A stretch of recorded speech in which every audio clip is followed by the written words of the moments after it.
Cheers and salutations, everybody out in internet land. I am the Old Humble Guy, your host, owner and operator here at the Old Humble Distilling Company. Chat is working, that's good. Yesterday's stream got cut off unceremoniously. I'm not going to be here for a particularly long time. My hat looks silly. Oh, I'm wearing the headband underneath. So I can take that off. Looks a little better that way. Anyway, I'm not going to be here for a particularly long time. I don't have a lot that needs to get done. I am going to probably be a good 2-hour stream. I'm going to filter the rye and get it ready for bottling. But the real star of the show today is the rice whiskey and the koju. So let's have a word from our sponsors and get back to it. Is your bar looking a little ordinary? Is it lacking something awesome? Well, head out to your local liquor store and pick up something extraordinary. Grab a bottle of Old Humble Straight Whiskey or Old Humble Special Reserve. They're clean, smooth, easy drinking whiskeys that taste the way whiskey should taste. From humble beginnings to an extraordinary finish, Old Humble whiskeys are what your bar needs today. Walk tall, be awesome, and drink humble. Old Humble Straight Whiskey and Old Humble Special Reserve. Get yours today. Just a second, I'll get there. Calm down. Gotta plug my phone in.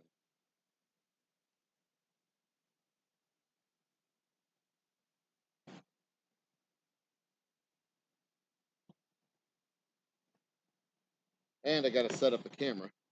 Make sure that it's pointed the right place. All right, I'm gonna move this that way. Yeah, so we can see what's going on. All right, kids.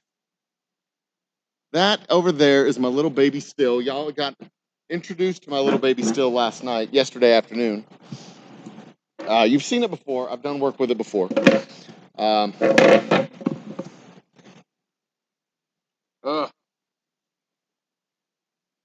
Filthy. Anyway, where's my koju? It's way over here. I'll be right back.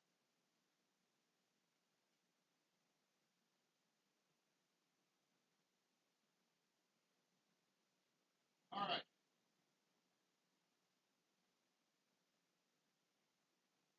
So here's what we got going on. In this pot right now,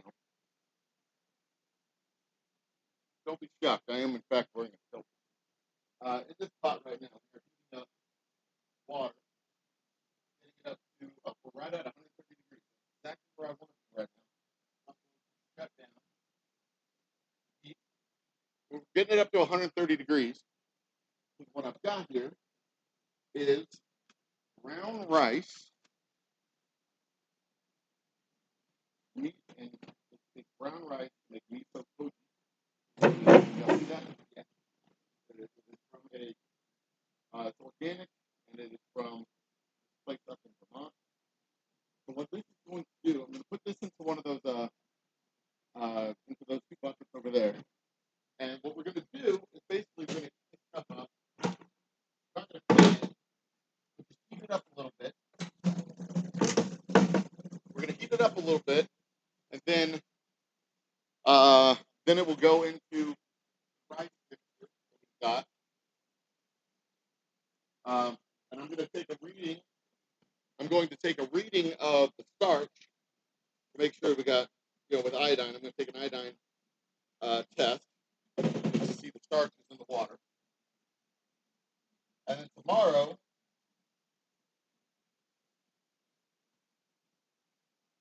I'll take another test to make sure we're getting starch conversion out of this water. So that and what I mean by starch conversion is make sure that these enzymes and the koju enzymes are converting starches into sugar.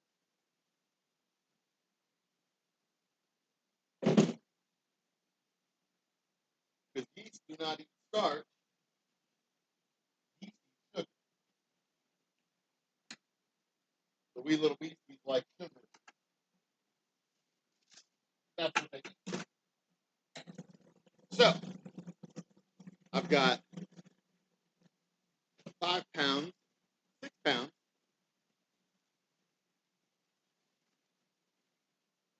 of koji.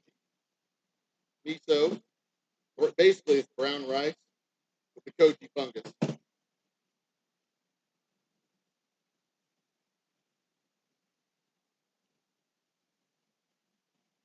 Goes in there.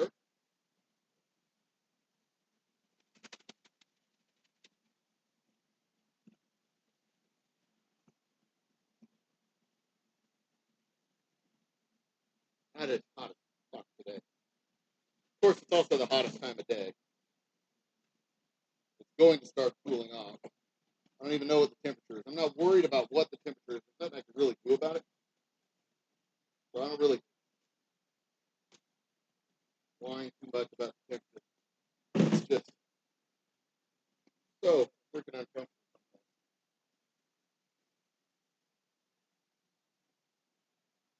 The heat is what drove me into a kilt today. Other than the comfort of the ventilation that I have, I've also got big old pockets.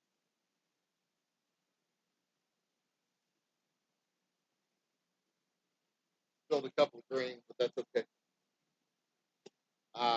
Notebook update time.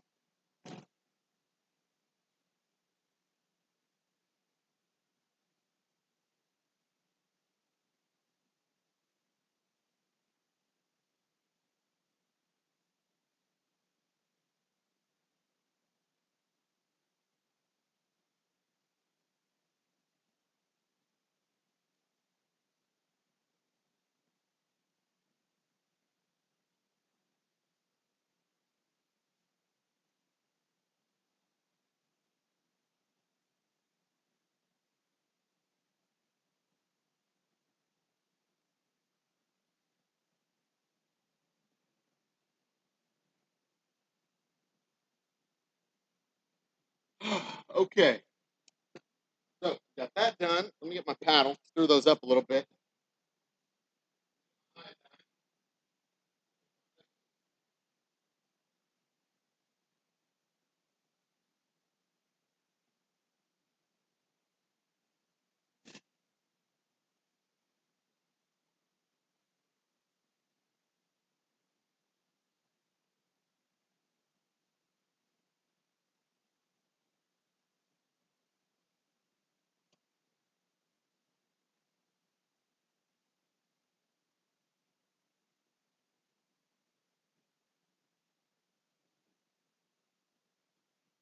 Okay, not loud.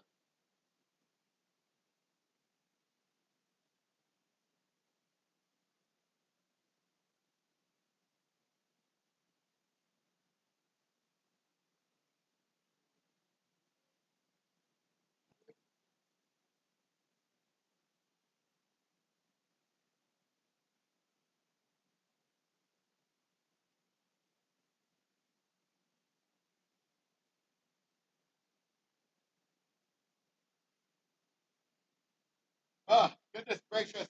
Can't find my ladder. Around here somewhere. Probably right back here.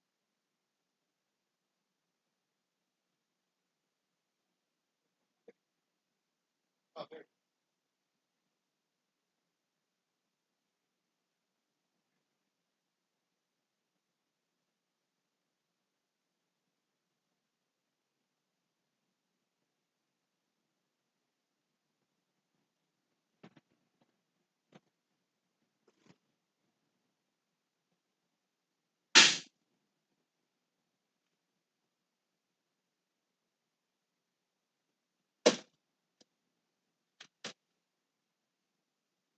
All right. Time to do the iodine test.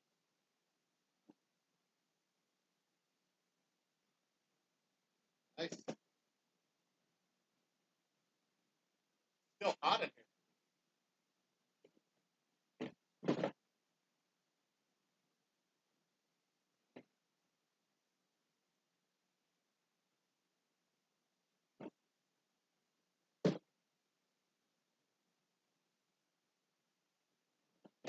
exactly what you would expect it to taste like. Cooked rice, water. A little crunchy, not all the way cooked. As one might expect, since it was, what did I do with my iodine? What did I do with my iodine? Where did I put it?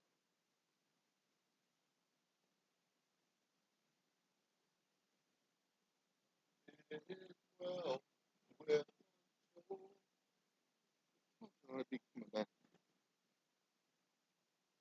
all right, I walk in here, holding it in my damn hand.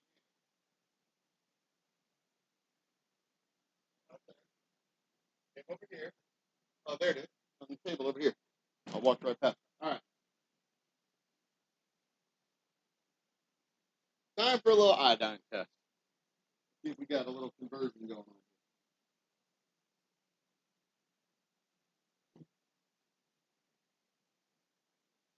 Couple little drops. That's too much. Oh, that's not going to help me.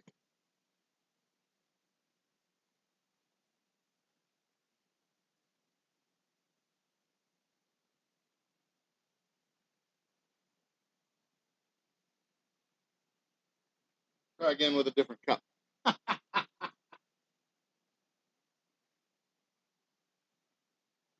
we shouldn't have any conversion going on. In fact, that did exactly what it should have done.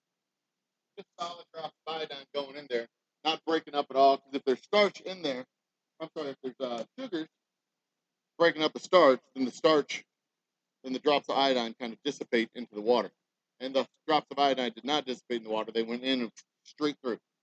So perfect, exactly what I expected to see. So now, stir in the koji. Put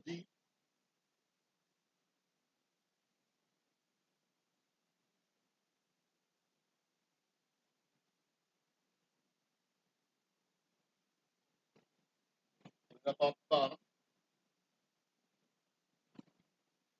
Into the pot it goes.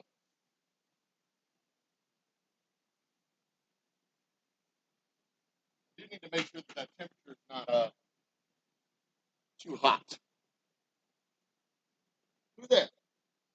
Matty J is up in the house. What's up, my man? Yeah, so here we go. Is that Moose Cow? Moose Cow's in the house too. Cheers, Moose Cow. Okay, so here's where we're at. I've just added the koju. You can scroll back and look at it if you wish. It is with this brown rice, miso brown rice, organic miso with koji fungus on it. I heated up the water to 130 degrees. I added the water, put water in the buckets, added the buckets to the koji, or added the koji to the bucket rather. Now I'm double checking to make sure the temperature in the pot is below 150, which it should be. It's hot, but it's not that hot. 100 degrees, perfect. It's still too hot to add the yeast. I can't add the yeast until it gets down below 75, below 80 at least. The yeast is not quite. The yeast is just not going to like that much.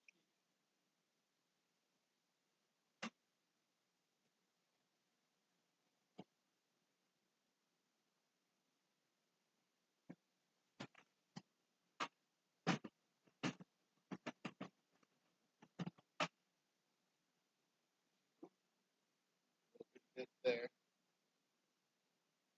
So yeah, it's going to take overnight for it to get down below 100 again. But I'm going to rinse this out with some cool water.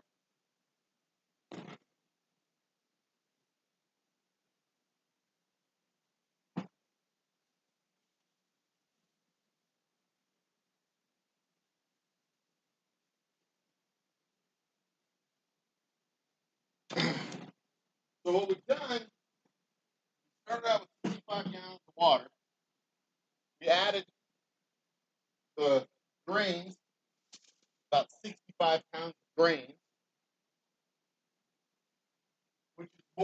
grains that I think I need.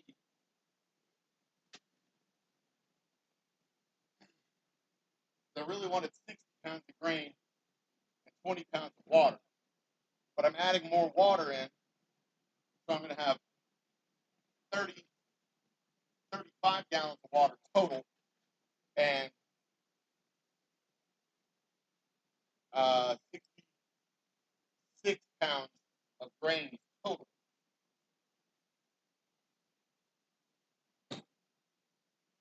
This brown rice will also ferment some,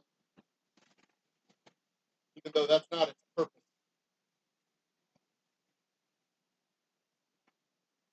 You know what I mean? It'll do its job, but its job is mostly converting grain, starch rather.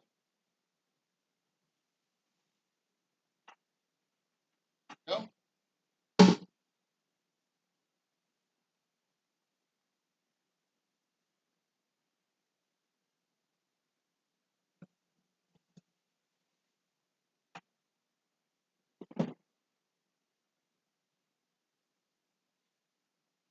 All I'm doing here is just trying to clean out these buckets, make sure I don't have any stuff left behind.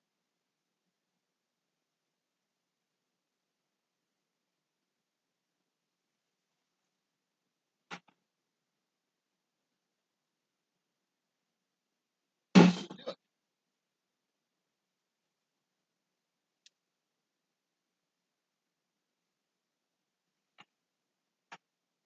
There. All right.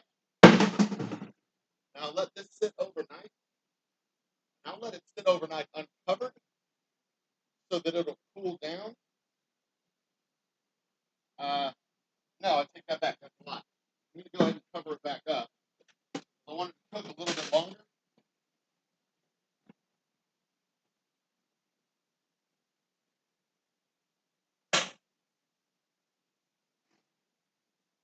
There's some rice up on the lip of this thing.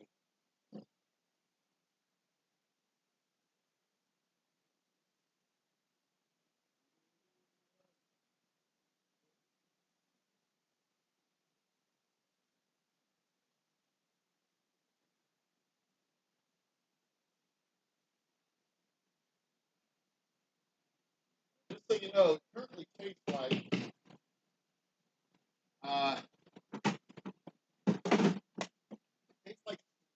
rice water. Kind of bland, not a lot of character to it.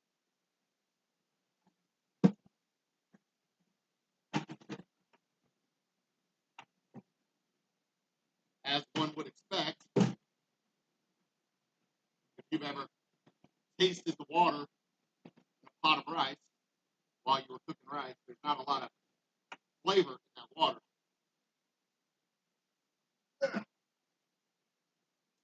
Just not a lot of flavor to it. The current temperature inside this thing is about 112. It'll take a few more hours for that heat to dissipate out of there, but I want that heat to get down to about 85 or so degrees.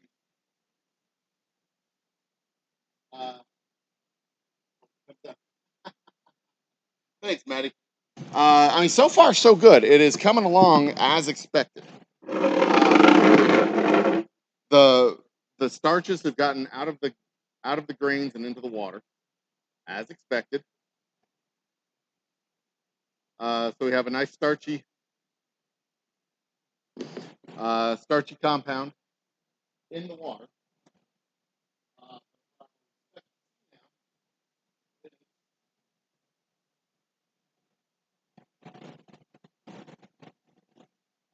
What I will expect to see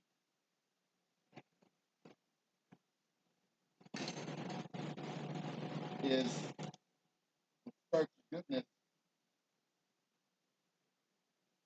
My iodine test, so you can take a look yourself. This is the water, the iodine test. You take a drop of iodine and you put it in there, and well, the conversion is already happening. See, that tells me that these starches are already converting to sugar. Of course, I pulled this water off the top, there's not going to be a lot of starch goodness on the top. I'm going to stir this together so that it mixes.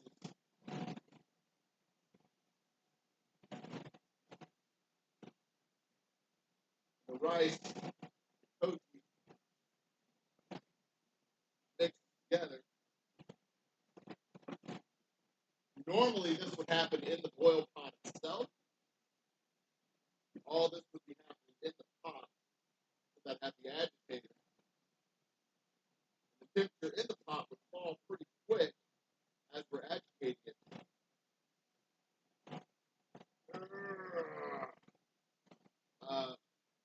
Anticipating that heat. The temperature would fall fairly quick and allow me to add the koji in on the same day. I wouldn't have to sit there and wait for the temperature to fall. We're not using that pot right now. This is quite a full batch of what I would normally make. All right, where'd my iodine go? There it is. But one more time. This is all mixed up.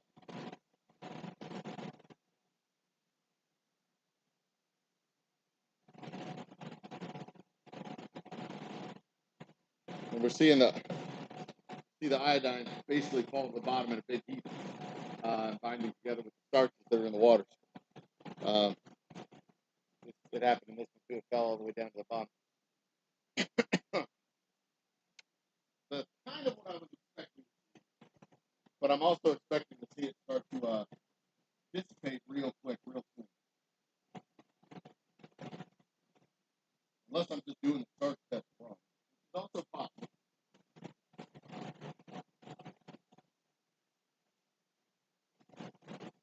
Very possible that I'm just doing that test incorrect.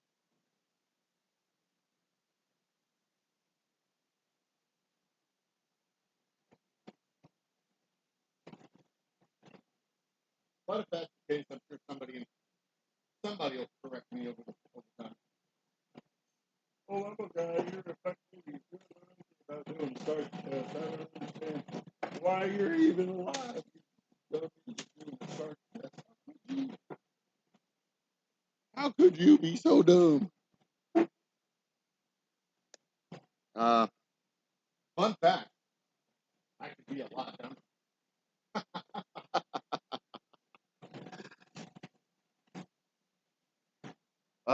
Never underestimate the ingenuity of a fool.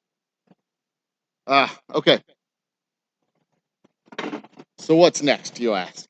Well, I could tell you what's next. What's next is I turn that camera about 8 degrees.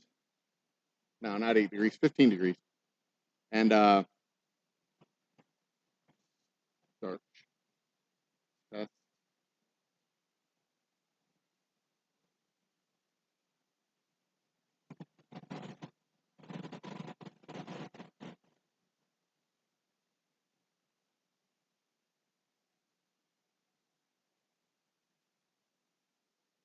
what's happening. What is happening to my camera? Why is it doing that? Blinking out, acting a fool. Let's put it on the start of the show real quick. There you go. The fermenter doing its fermentation work.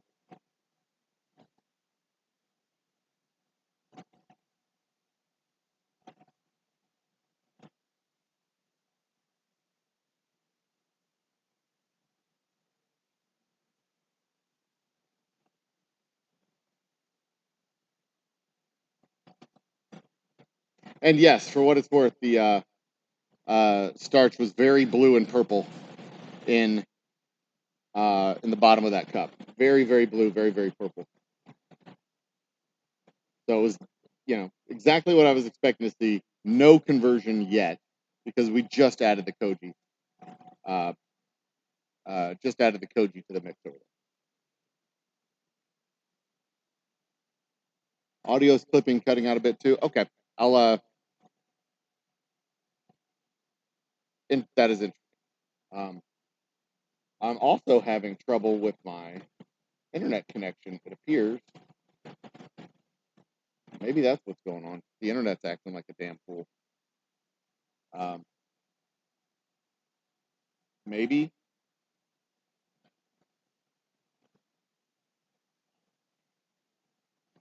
I need to turn this up a little bit, I think. There we go. I think I fixed it. I think I might be good now. I'm not sure. The microphone is a good ways off from my face too. But we're going to turn the camera back over here for a moment. Then I'm going to turn that camera right there over here to the machine behind me.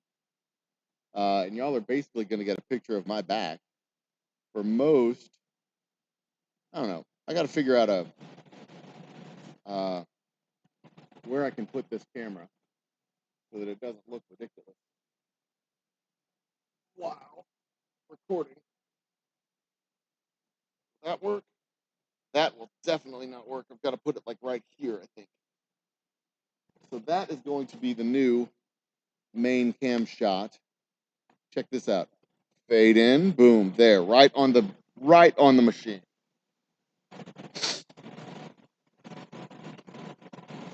So what we're going to be doing, you're familiar with the machine in the back. Yeah, I'm right here. I am next to the laptop right now, as a matter of fact. And cheers, Maddie. And Top Shelf Dustin's back in the house. Cheers, my man. I'm actually going to turn it down just a little because I'm maxing out the line. Okay, so what we're going to do is I'm going to run. Come back here. I'm going to. There it is. There's the filter. I'm going to run the whiskey through the filter one time, the last time, the fine filtration. And then as it's running through the filter, it'll be able to be pulled from the bottling. Back it up.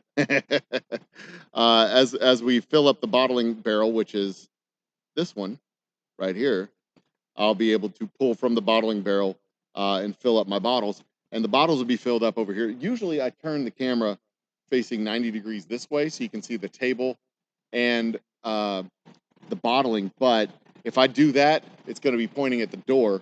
And if it points at the door, well, let me show you. If it points at the door,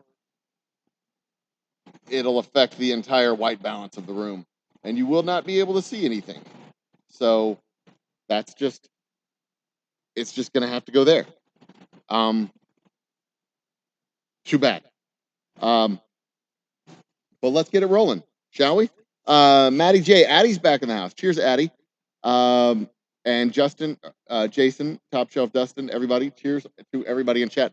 So, Addie, you may want to go back, Addie, if you're remotely curious about the rice wine process. I heated up the water to about 130 degrees, and then transfer the koji infused miso, not miso. Koji is brown rice miso grains with koji on it, and transferred those into the water, and then that water into our pot, our fermenter. So the fermenter is now in the process of converting sugars or starches to sugars. And what's going to happen is over the course of the next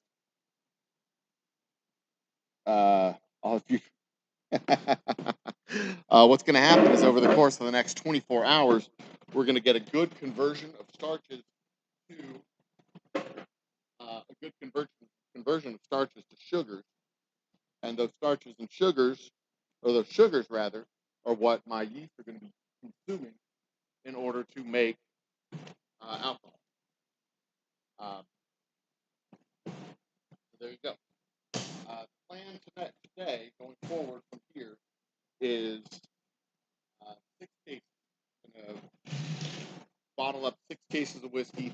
I might go through the whole process if I'm going to do the bottling and everything, or just the bottling. But we'll get to that in just a minute. I have some cables that I need to roll.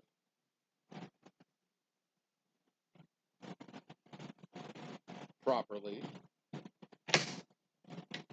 but I am going to leave them on the table.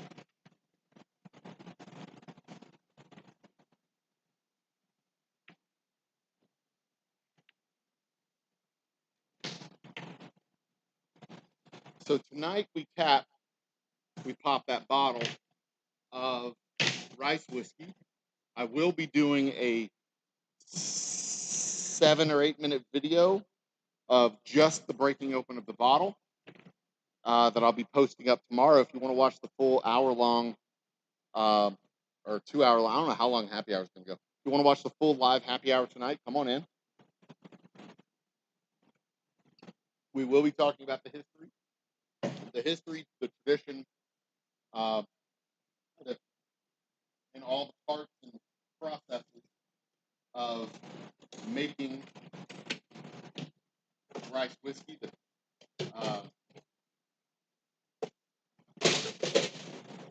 When it started, how it started, where it started, all that stuff. The distillery that I got, the distillery that made the bottle of rice whiskey that I've got, I think the label said they started in 1792, which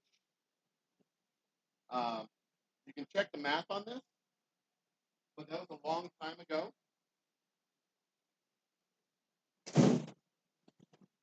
I think it even qualifies as a very long time ago.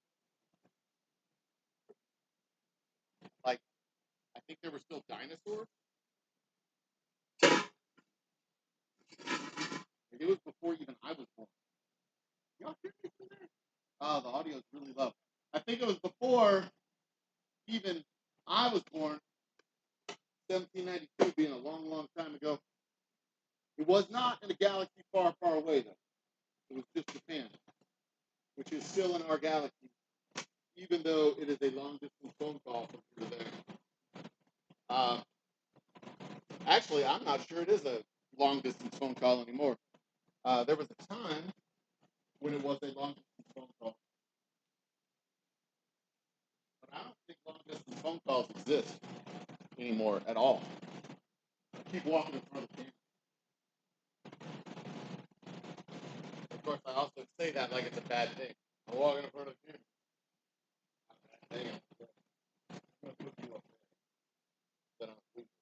What am I looking for? Oh, let's come over here to the right.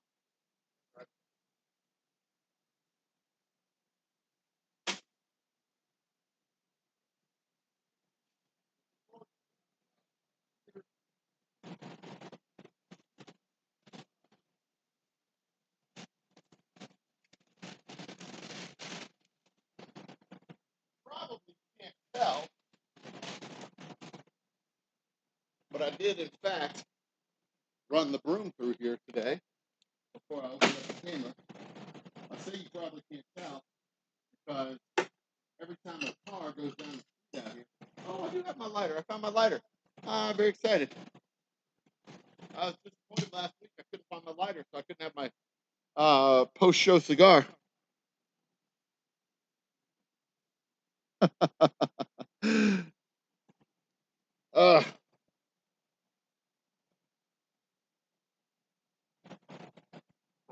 You got to delete a message. What's up?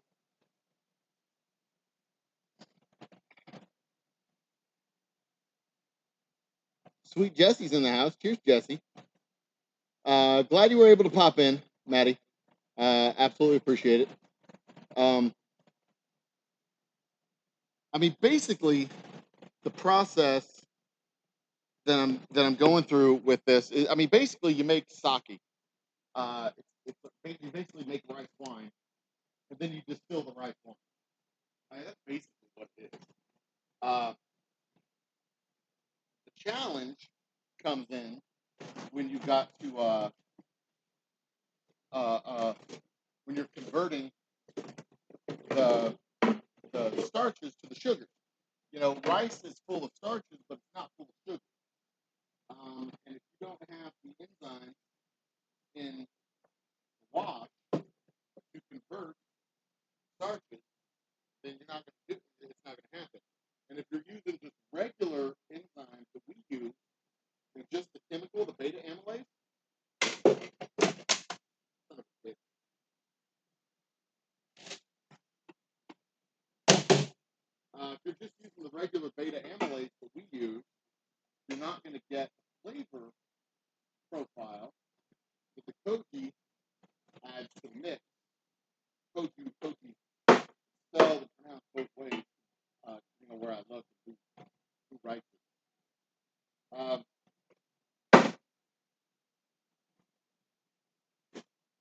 So that is the biggest difference between making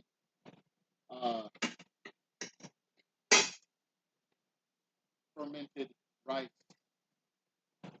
puddings and whatnot here in the States and the traditional. Y'all probably can't hear a fucking thing I'm saying. I guess you can hear a little bit. I can see the lines moving up.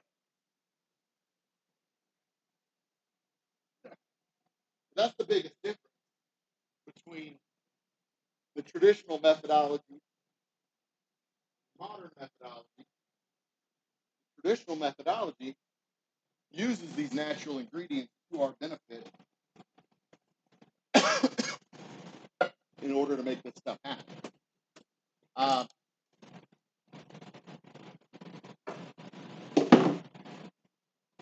Now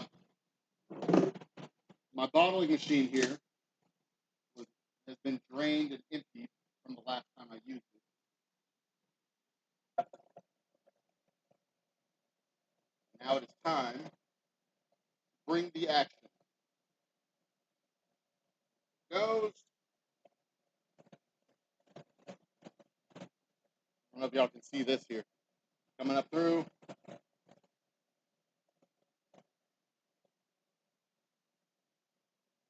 Where's my paddle?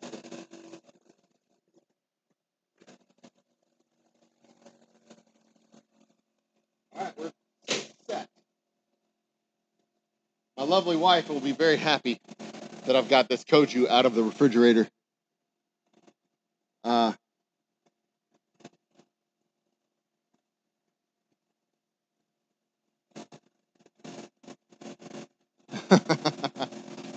And welcome to the party, Jesse. It's good to see you here. Good to have you here. There's my microphone. All right, I need to go get some bottles to get this party going. It looks like we have good flow.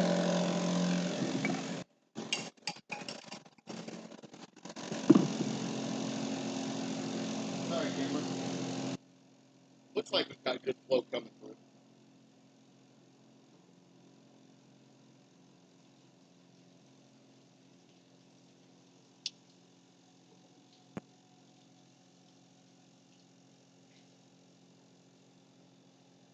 Oh yeah, look at that. That's beautiful.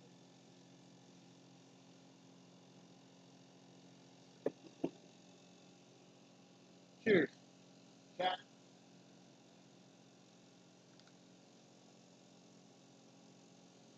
Mwah. Fabuloso. All right. Go load up my bottle to the table. And we get crack-a-lackin'.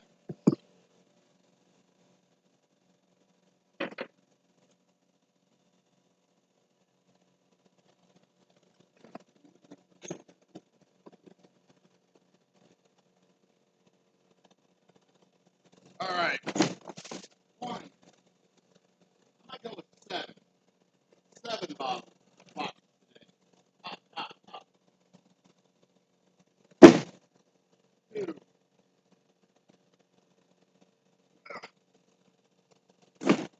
3.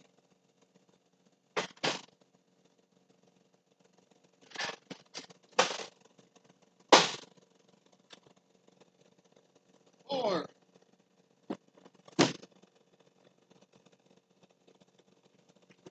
5.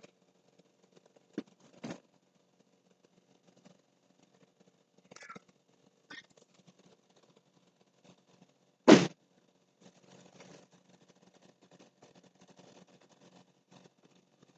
You know what? Actually, let me go ahead and do 8. My calculations are correct. I should have about. Should have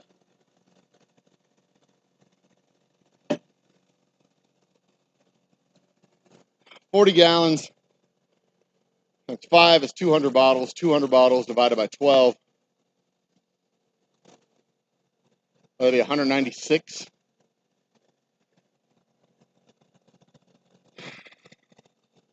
No, 144. Be 12 cases plus another 48. 16. 148, 150 plus 48 plus 60, 204. I might get a full 17 cases out of this. So if I do 8 cases now, if I do 8 cases now, I'll be roughly halfway to a completed batch. So that's what we'll shoot for. All right.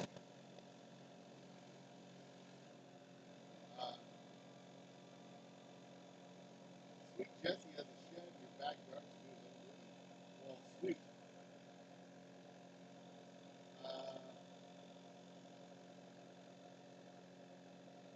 Kenny Chesney concert. What? Are you at a live concert and on YouTube?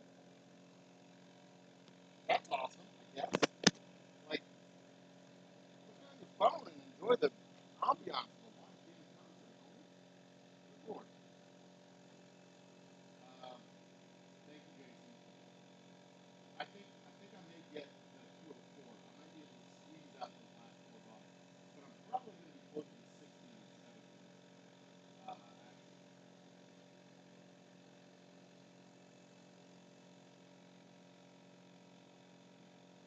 Okay.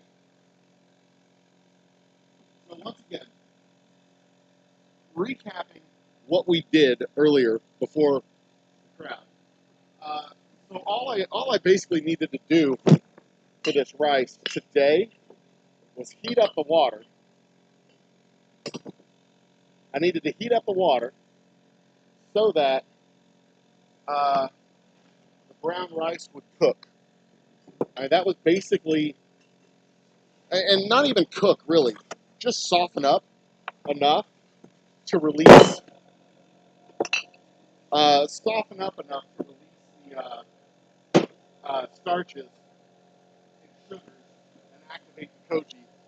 I didn't want to heat it up too much because if you get that stuff above 140 degrees, it will kill off the enzymes, kill off the fungus entirely.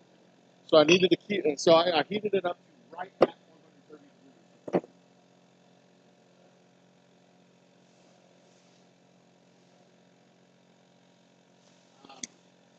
When I switch over to the labeling, I will move the camera again because I'll be labeling on the table over there, not on the table over here.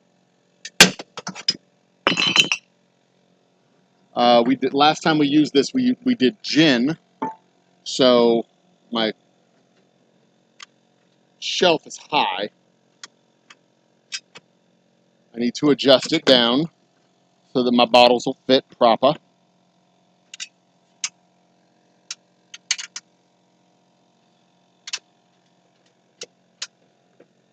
Not a big adjustment, but a important adjustment.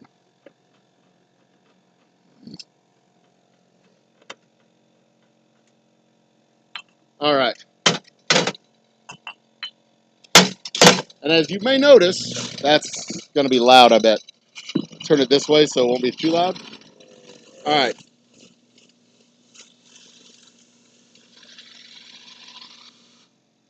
So the first bottles, as you can see, are very bubbly as that air bubble gets out of the system.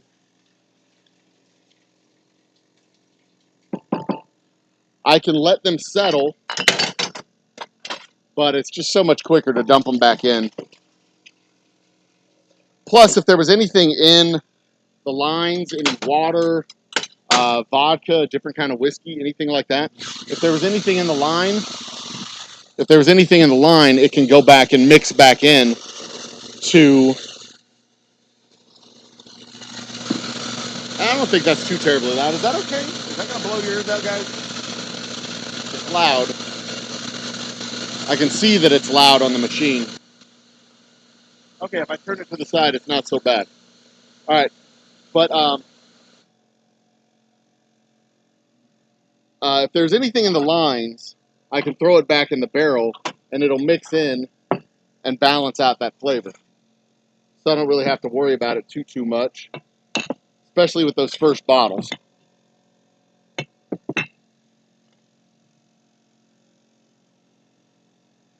I need my corker. Corky!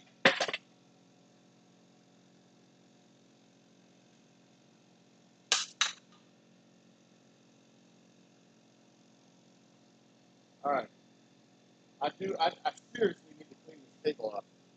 It is becoming a problem.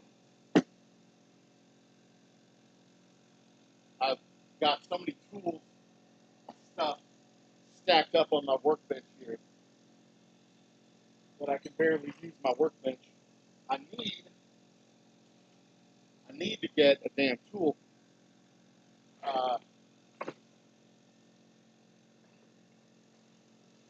Tool box. God damn, that's the word I was looking for. Toolbox. I need to get a proper toolbox so that I can clear out some space. All in good time.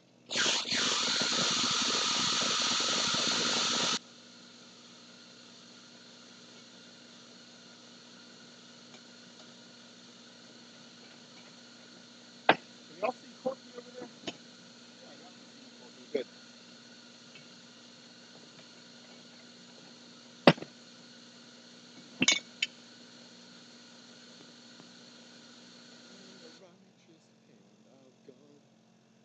A little bit more juice in each bottle, and we are good to go.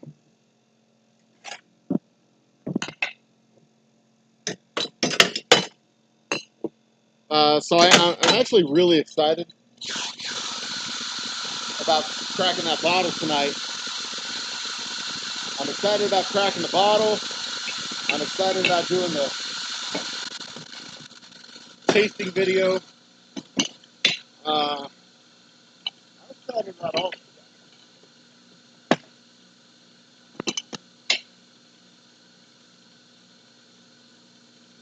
I should record this as a short too.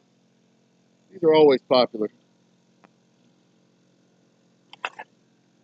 Let's see here. Get my phone. I should have it over here in front of me anyway, so I can see you. I can see y'all's questions in the chat.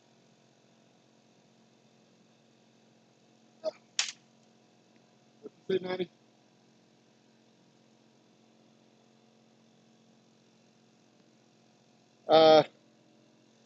Oh, whatever I did improve the audio altogether. Good. I'm happy. I'm glad it helped. Anything else? Yeah. Make sure. Sometimes this camera freezes. So let's see here. What was I talking about? No, I'm really excited about tonight's the content that's going to be done tonight. The live show. I'm going to record up the sample bit where I'm actually sampling the whiskey. But I've got ideas. And I still haven't put away the idea that I had of the 50 United States of whiskey, where I get a bottle of whiskey from each of the 50 states. You know, an ongoing series where we go 50 bottles of whiskey, 50 states of whiskey. And we explore the different flavors and different expressions from each of the 50 states, because every state in the country produces a whiskey.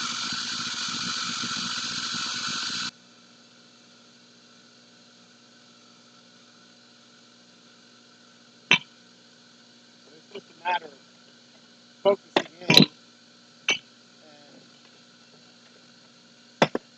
harassing these distilleries so that you show off what they've got. And the thing is, it's probably going to be whiskeys that you can't get, but hopefully it'll be whiskeys that can be delivered on one of those nationwide delivery services. So that's probably what I should focus on, getting whiskeys that can be delivered through like Mash and Grape or Drizzly or one of those other delivery services that can deliver across state lines.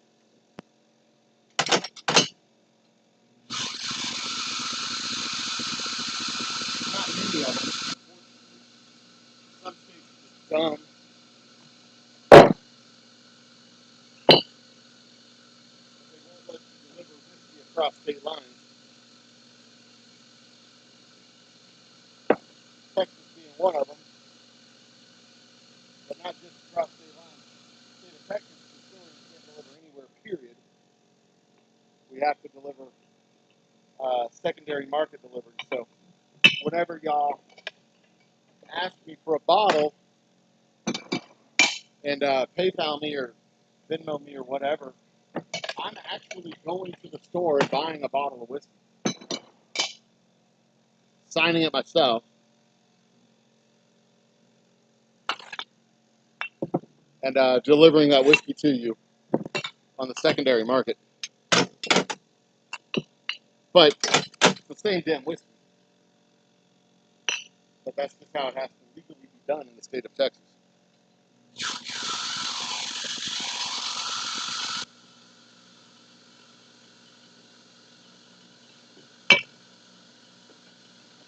I, the distillery, can sell the whiskey and have it delivered to you. I, the independent contractor, the independent individual, the person who lives and works in reality and space,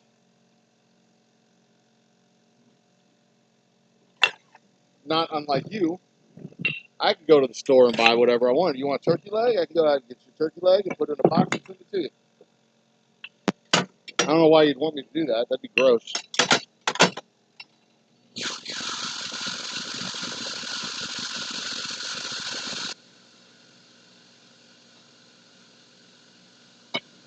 But you know, to each his own.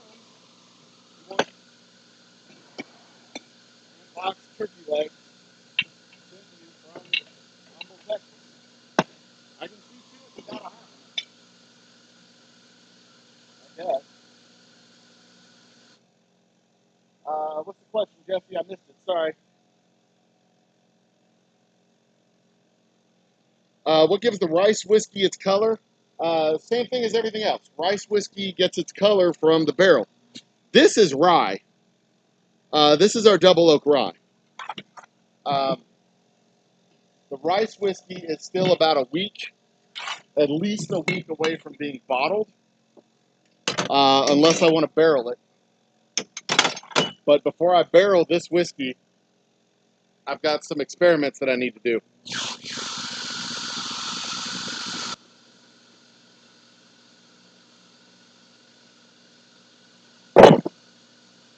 You didn't see it yesterday, but I'll show you now. This right here is char bits from inside the barrels. I've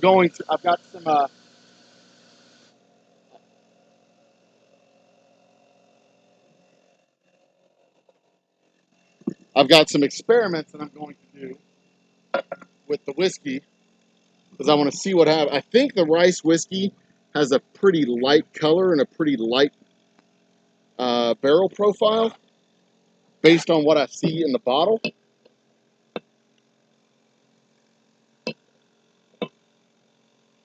So I've got some questions that I'm going to need answered over the next few weeks as well after we crack the bottle. I got some questions that are going to need to be answered, like what happens when I put rice whiskey in a barrel. Should I barrel it? I don't know. I don't know yet because this will be the first bottle of rice whiskey from Japan that I've ever had.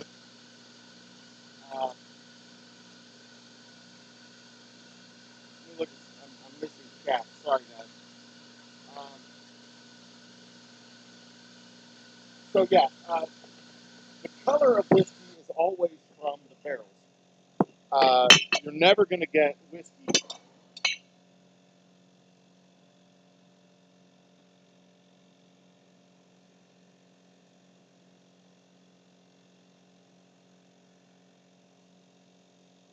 This is what whiskey looks like coming out of the still.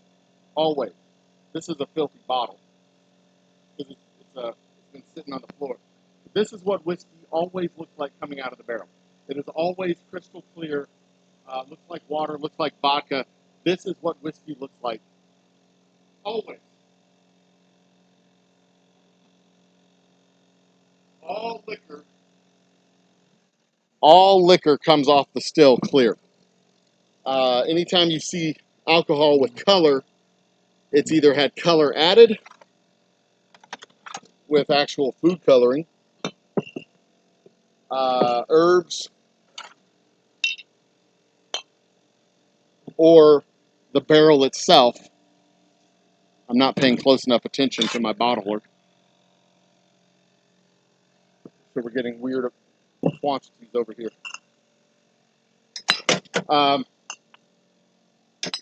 But I do not know what the rice whiskey itself is going to look like.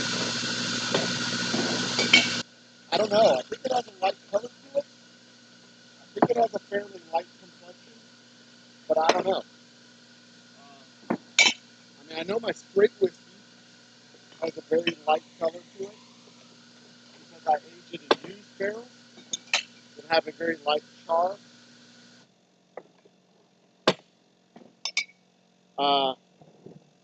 But I don't know. I expect the rice whiskey will be a similarly light complexion whiskey, but I'm assuming a lot of things with regards to the rice based on the flavor of the wash that we start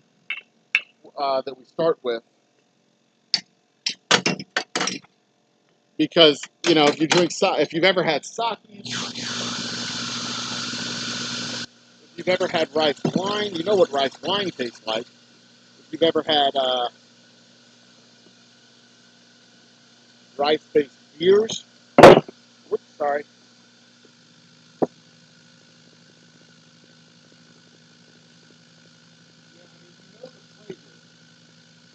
Of rice water, you had. Oh, my filter is pulling air. Hold on. Gotta tend to my filter real quick.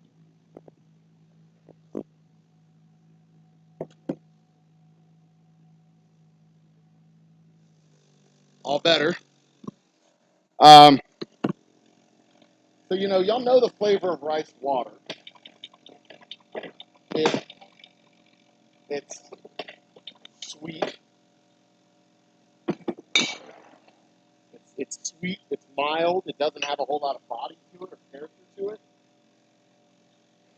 I kind of expect that from the alcohol, to be quite honest, just based on the characteristics of the water that you start with.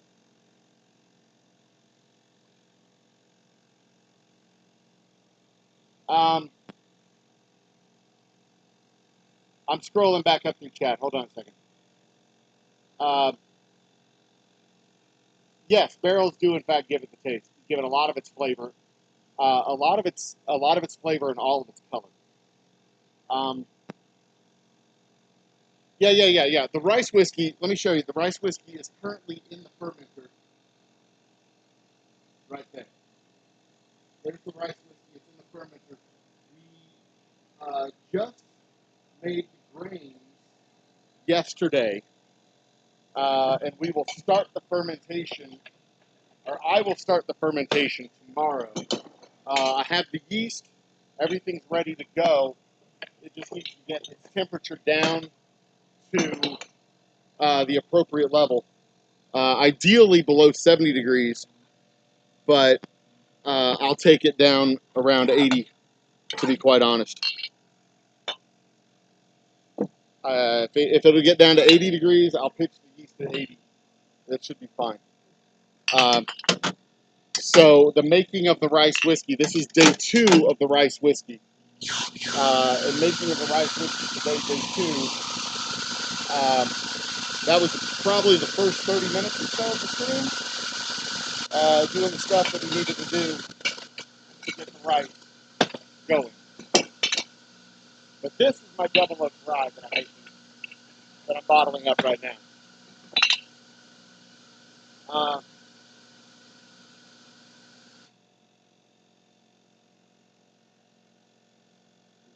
Recipe's the same. Ingredients different. Moonshine, you can add cinnamon sticks, flavor sticks to add zest up the flavor and taste. That is correct.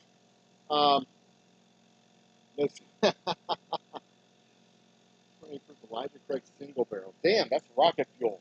128 proof Elijah Craig's single barrel is straight up rocket fuel. Jesus.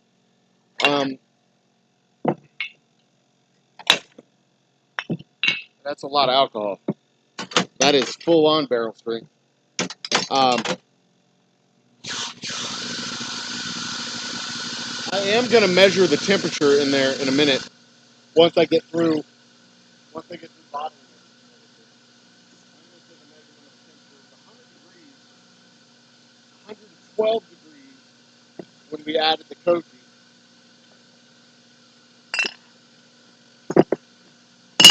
Or rather, it was 100 degrees when we added the koji, and adding the koji at 130 degrees brought the temperature up to 112. Seriously, I put just a little bit too much in there. Scoot you over. Get over here. Get over here.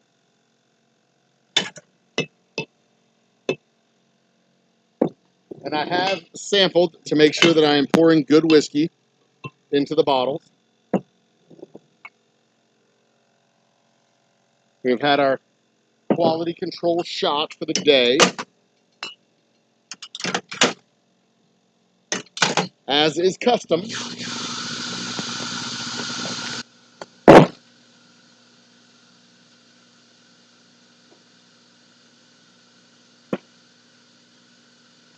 Huh. I'm trying to keep up with chat, guys. I really am. Well, you have to go get some beer. I need to get me some beers tonight. My family's going to be, my entire family is going to be out of town next week. I'm going to be fully and totally unsupervised for an entire week, which means, except for you people on live streams, I'm not going to talk. I'm probably not going to utter any words out loud.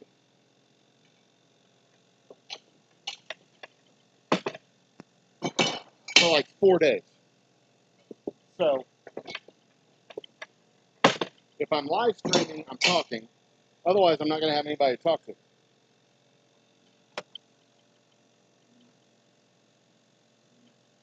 And I did go camping one time when I was a kid.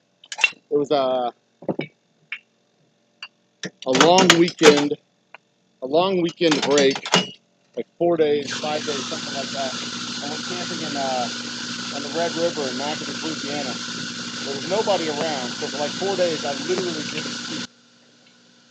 Not because I'm some kind of a monk or anything, just because there was nobody to talk to, so I didn't talk. There was cows. I think the only words I uttered out loud was something to a cow, like, get out of here, you dumb cow. Something to that effect. Anyway, I come back, and it was Super Bowl weekend when I came back. So this was before the Super Bowl was in February. This was when the Super Bowl was still January, like 26th or something like that.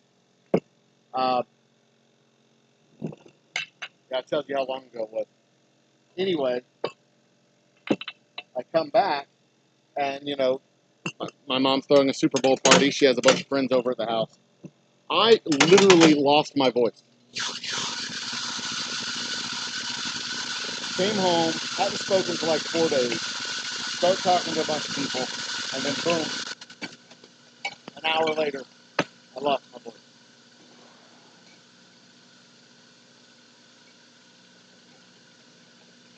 And that's how it goes. I guess I am kind of a monk sometimes. Oh yeah, that's what I was going to do. I was going to record the short. A little bit more. I'm going to do it dramatic slow-mo and everything. It's going to be real pretty.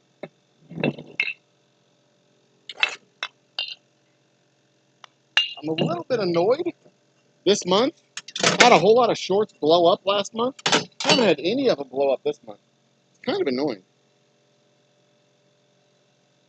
Oh, one more try. Oh, go right. Here. Go right. Here.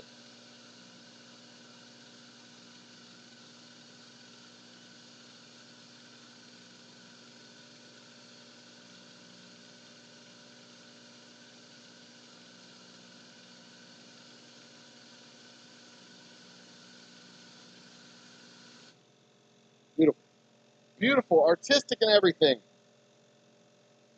All right, I'll post that up. Give me suggestions for the music to use on that one.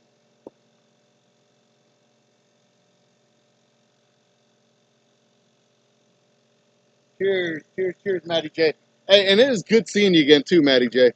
Always a good time when you join the chat and join the party. Always a good time. Uh, we good? We good? Yeah, we good. I thought my flat face was there. All right.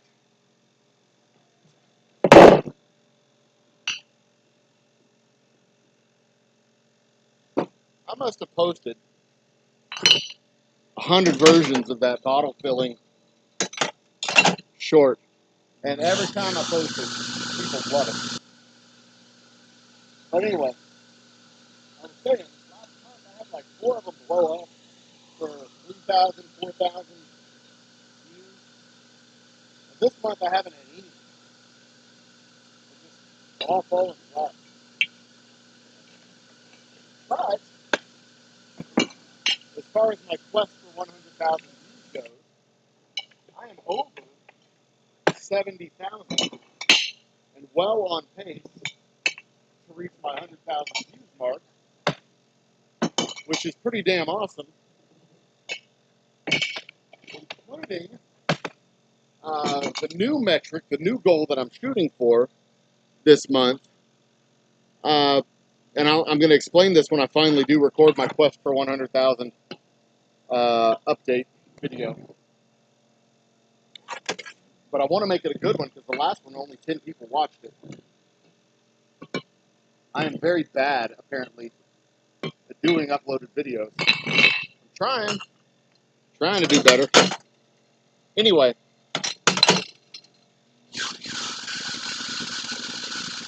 we've gone up over 70. That reckon there's a little bit of noise in the background when I got to leave it turned like that. Is that better? Yeah, that's better. Anyway, so we started off at 40,000. We started off at 40,000 views. And those 40,000 views lifetime had been accumulated from basically March 2020 to February 2022. And of those 40,000 views, 36,000 of them were from essentially 3 videos. So, over the course of 2 full years, I had gotten something like 500 subscribers.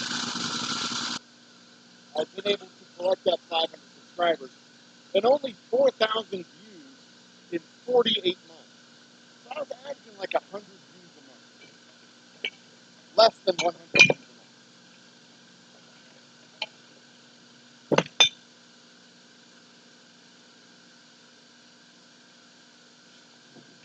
month. So, like, literally nobody was watching. You know, I do, what was it, like, between 4 and 8 shows a month. I'm doing 8 shows a month and getting 100 views on the 8 shows. Like, nobody was watching the channel. All right, let's get this, and, you know, I'm over here making plans for live music streams, bringing in live music on Fridays, streaming the live performances out on Fridays, plan on having guests coming into the shop. But if I'm going to have bands and I'm going to have guests, I should have people watching. And as a brand, if I'm going to spend the time and energy making videos and doing live streams and doing happy hours, I should have people watching. So that's when I start on this project of getting to 100,000 views this year from a baseline of 40,000 views, but that baseline was really about going from 100 views a month to about 5,000 views a month, give or take. Because 100,000 divided by 12, or 60,000 in this case divided by 12, would have been 5,000 a month. But really, I only had 10 months to do it because I was starting in February.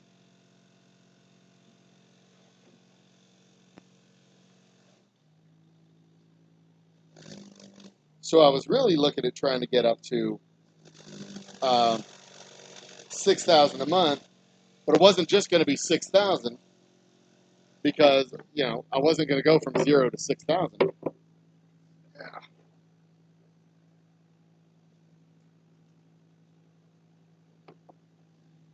So if I was going to hit the mark, I was going to have to go to like 8,000 or 9,000 a month by the end of the year so that I could catch up to the slow start. All right, we're done filtering. Whew. Fiend. Let this drain out. All right, good deal.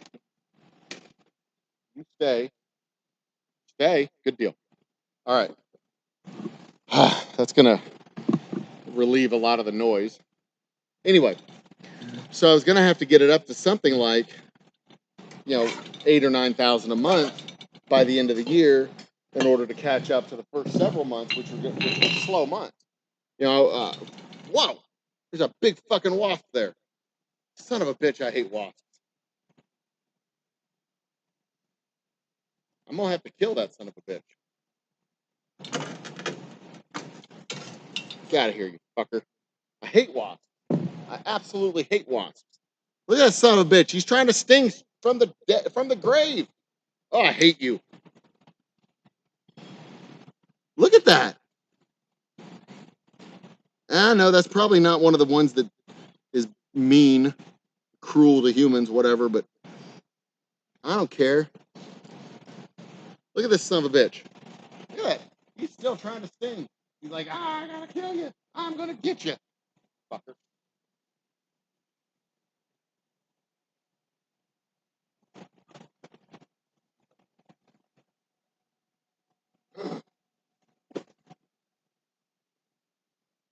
All right.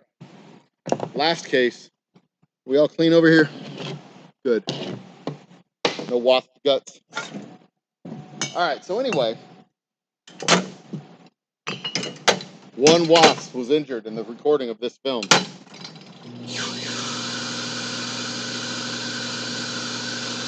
What's the question? How do I cork bottles?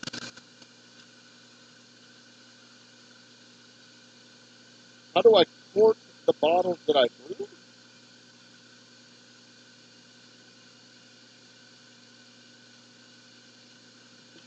Um, so the way I cork my bottles, this machine I call Corky.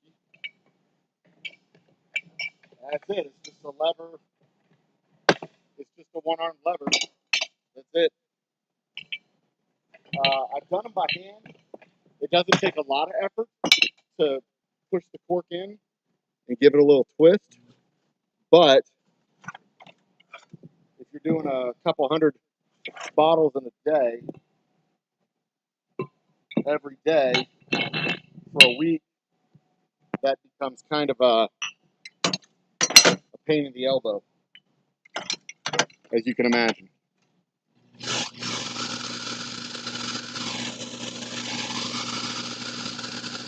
And yes, we age it. I assume those questions are directed to me, Addie. Yes, I age this stuff. It gets aged. This is aged 2.5 years with extra oak staves in the barrel. Our straight whiskey is aged 5 years, and our special reserve in used barrels. And our special reserve is aged 5 years in used barrels, plus extra time with in a new barrel or with new oak staves put in the barrels, so that it gets a little bit darker and a little bit deeper in color and flavor. There's only two ways to get long-aged whiskey. You either add more time in the barrel or more barrel in the time. And if you're, so that means, you either extend the time that it's in the wood or you add wood to the whiskey for the amount of time that it's aging.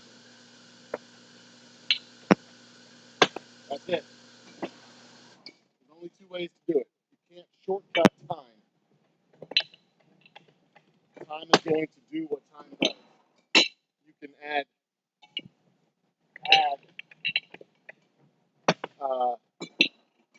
barrel. You can add wood to the time and make time more efficient, but you can't shorten the time. You can't make it less. It's got to at least spend some time in the barrel.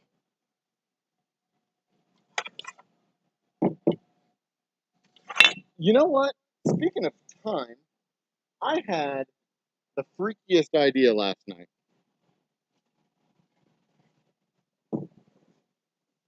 All right, go with me on this.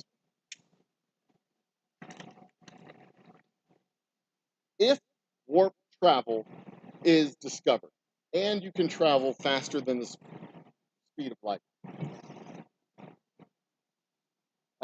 Yes, Ron, this is the Double Oak Rod.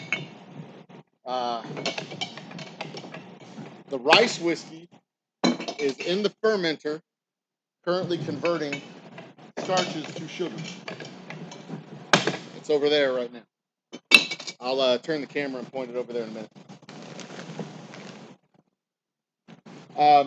Okay, go with me on this for just a second. All right, we're gonna turn the camera real quick so that y'all can see the rice whiskey in the fermenter. There's the fermenter. Okay, so what we did today is my pot, added 10 gallons, heated it up to 130 degrees. Then I transferred the 10 gallons with our sweet miso koji. What this is, you look at the ingredients, it is organic brown rice and aspergillus culture. The aspergillus is the koji.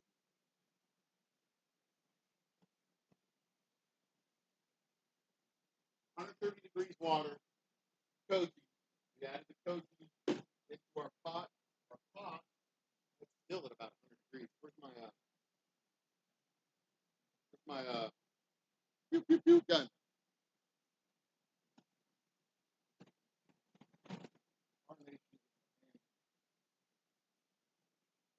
Yeah, I still carnation.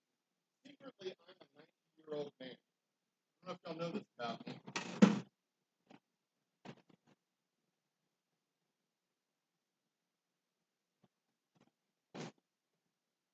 I sometimes say things like carnation.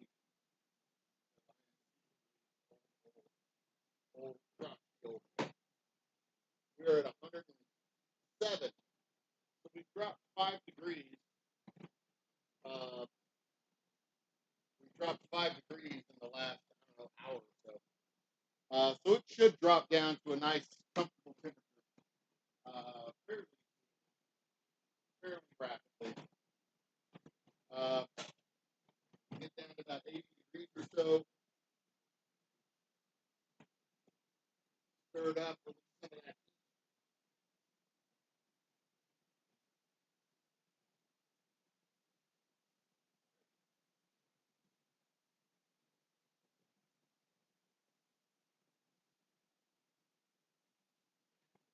There we go.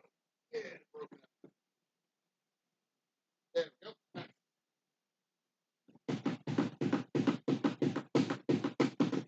Oh, and then I know why that wasp came in here. But he came in listening around for this.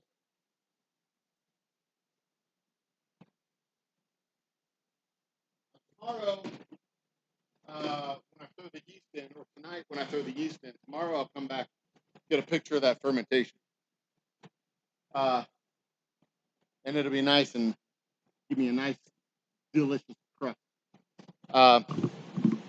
Oh, did I lose y'all's voice? I'm sorry. Okay, anyway, let's turn the camera back that way. Okay, so there's the next step in the process. All right. So go with me on this. Go with me on this little logical journey for a moment. If it sounded better last stream, well, you know, if you don't like the audio quality, you can contribute to the lapel microphone fund. To the lapel microphone fund. We are halfway to our goal of $60. We have 30. Cash app. Where's the button? There it is. Whiskey Joe.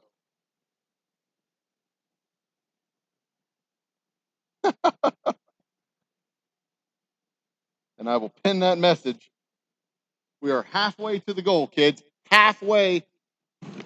We are halfway to the goal. Halfway to the goal. Halfway to the goal. All right. Anyway. All right. So here was the freaky idea that I came up with last night, or that I thought about last night.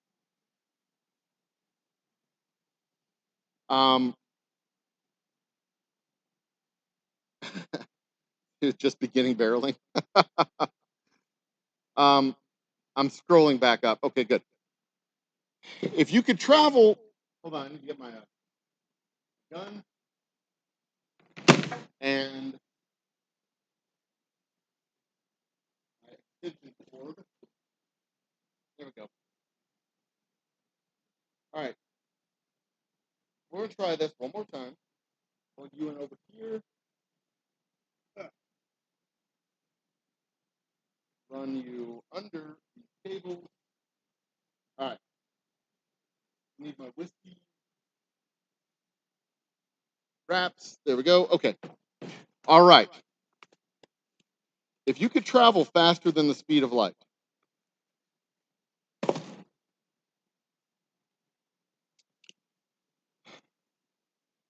if travel faster than the speed of light were possible, and you observed a planet several hundred light years away around another star system, and you observed what was going on that planet, right? Like several hundred years from now, there's a nuclear war on this planet. But you can travel faster than the speed of light. So you travel to that planet and you get there in 75 years and stop the nuclear war from happening. What then does the original observer see if they observed the nuclear war, the destruction of the planet?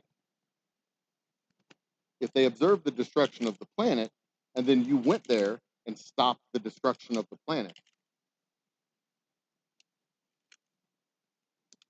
You see what I'm saying? I mean, I was thinking about this last night. I don't know why I was thinking about this last night, but I was watching, I don't know, I don't remember what I was watching last night. I was actually watching David Letterman. I was watching David Letterman's Netflix series, My Next Guest Requires No Introduction. And it was an interview with Will Smith, which that guy sounds full of shit every time he opens his mouth. I swear to God, he sounds like he's convincing himself and repeating self-help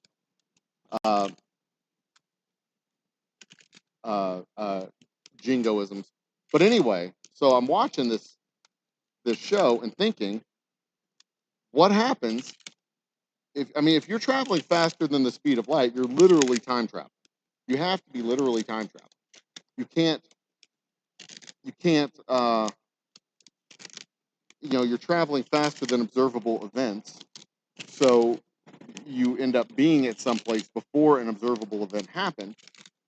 So you could theoretically at least change that observable event from happening.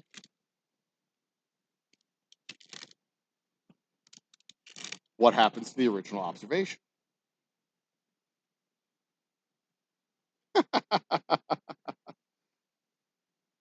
over 25. What's Cash App? Jesus Christ. Fine, Venmo or PayPal. I could do all three.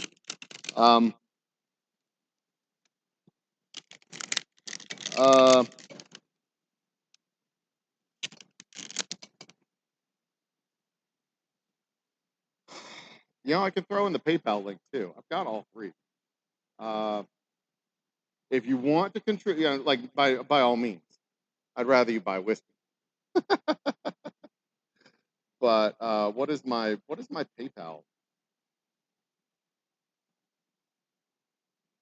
show?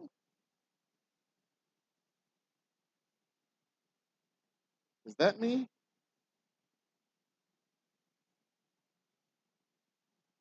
What the hell? Get paid. What the hell? I don't know. I can't find my PayPal thing. I'm too old for PayPal, apparently.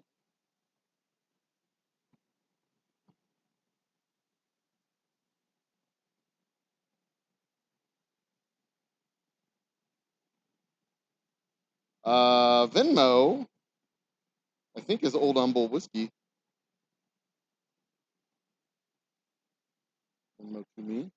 Oh no, Venmo is Joseph-Brita-3 dash 3.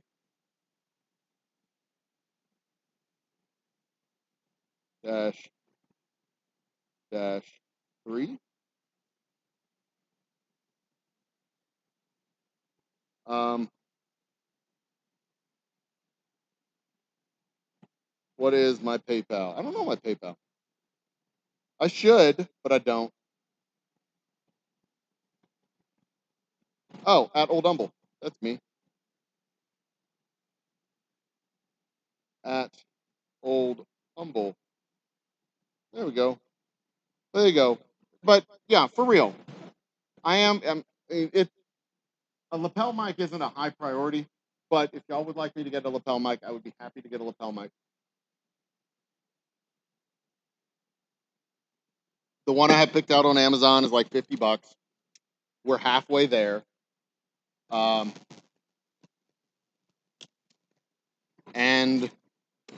yeah, I'm happy to get one because I think it would probably improve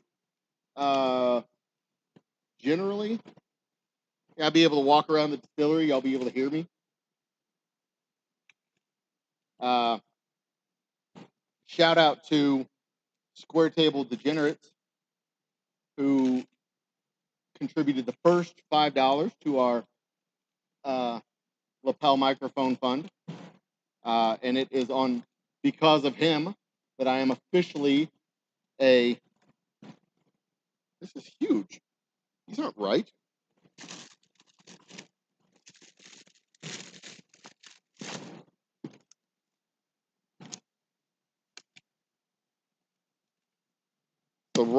Somebody put the wrong damn.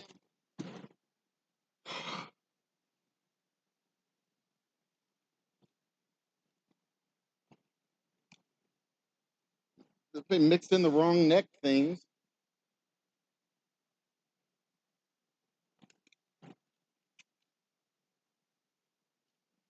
Put them in the wrong damn box.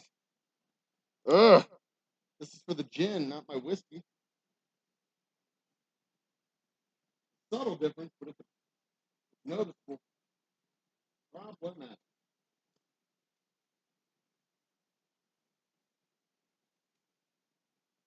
Anyway, right now, of course, the priority for the stuff in the distillery is stuff for the distillery, like bottles and boxes and things like that. But I am certainly cognizant of little improvements that I can make around here. I'm just not yet in a spot where I can get a green screen and lights and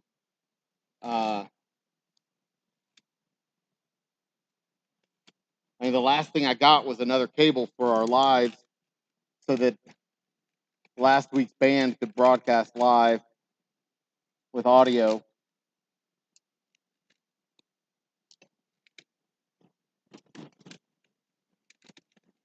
Getting things on an at-needed basis. My next thing that I'm actually getting here is the next thing I'm getting here is going to be an automatic label machine, which is it will be very nice to have, so that I can consistently get labels on my bottles nice and flat, nice and square. Right now, they go fairly consistently on the bottles. They're not always flat, not always square. We get a little bit of wiggle in the feeder on the bottles, or the feeder on the roll of labels, and then they get all akimbo and start going a little goofy on me. So there you go. All right.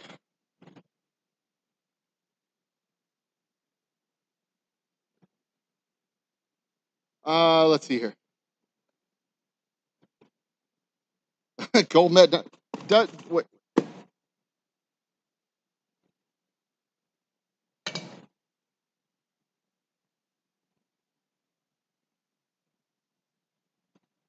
Are you kidding me?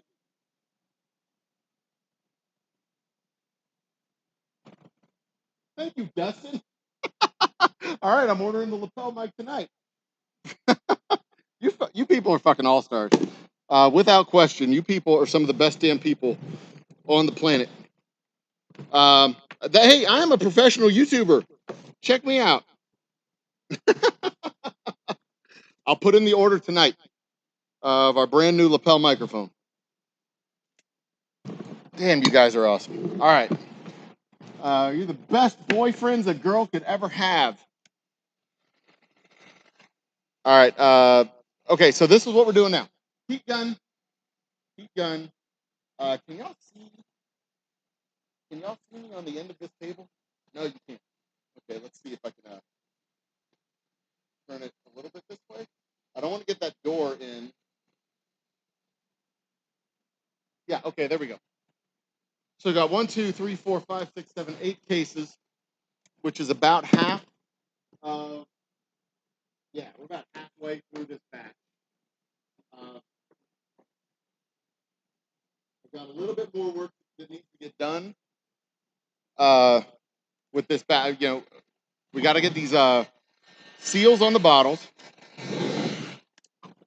and the piece of equipment which makes this so very easy is my Lazy Susan.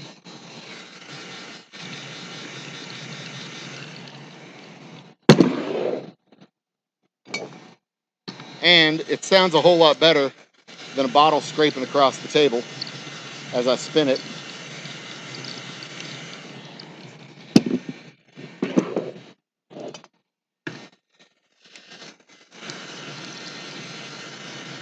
And I know it looks like I got a lot of garbage back here in the back, but it's not really a lot of garbage. I have some stuff moved around because of we have construction going on over there, which is actually the next big thing that I'm buying right now, is getting the steam generator installed. I think you can probably see these boxes over here. Can you see them? You can see 2 of them. There's an unboxing video that I need to do with those boxes there, because in those boxes I've got barrels for our bourbon production. Our bourbon production is supposed to have been online by now, but it is proving to be remarkably hard to find a steam tech who can install the damn steam generator and return phone calls and follow up with a goddamn quote when they say they're going to follow up with a quote.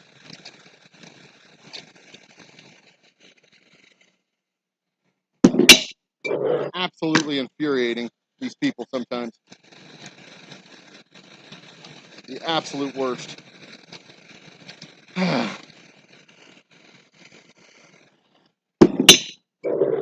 But anyway,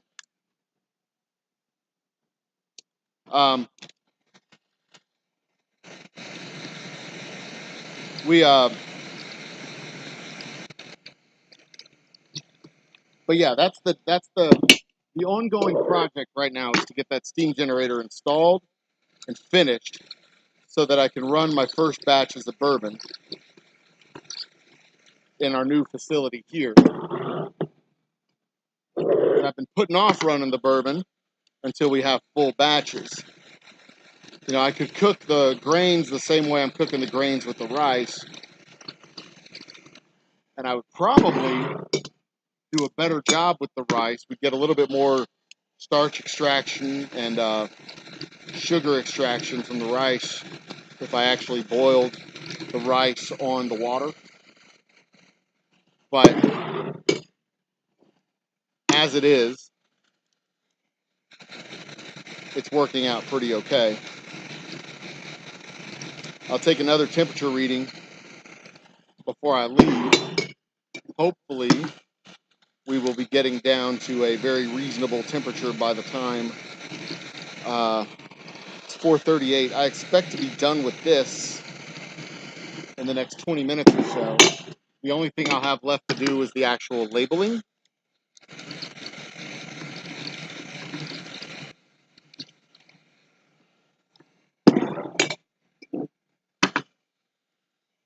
But the labeling is going to take me a whole nother hour. And I've got to get home and get ready for tonight's show.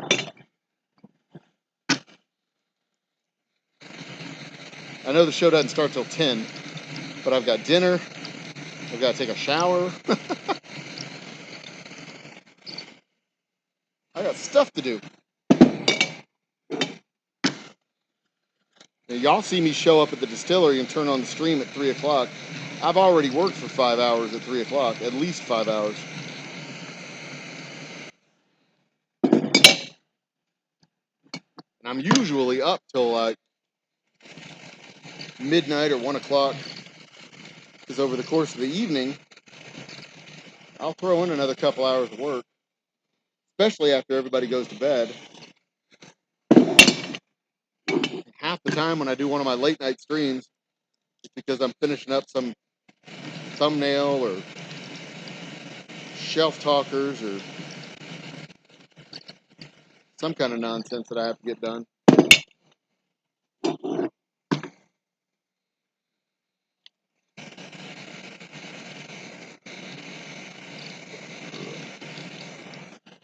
Oh, this one cracked.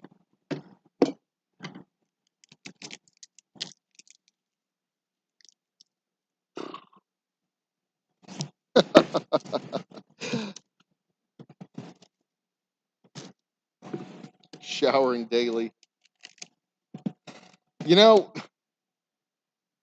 that's the thing about those COVID months, when you weren't going out and when you didn't have to go do anything, and you'd have to like remind yourself that today is Tuesday. 5, 6, 7, 8, 9, 10, 11, 12. Good. I mean, my entire Twitter feed, my entire Twitter existence for like a year, I think I did this for a solid 2 years.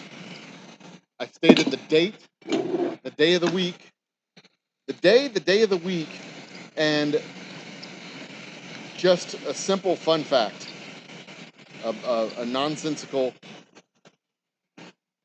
useless, pointless fact.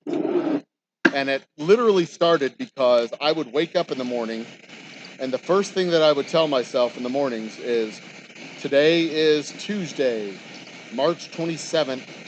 I need to do A, B, C, D. And I was thinking to myself, you know, if it's useful to me to have me telling myself that today is Tuesday, I bet there's other people that are having trouble keeping track of the days too.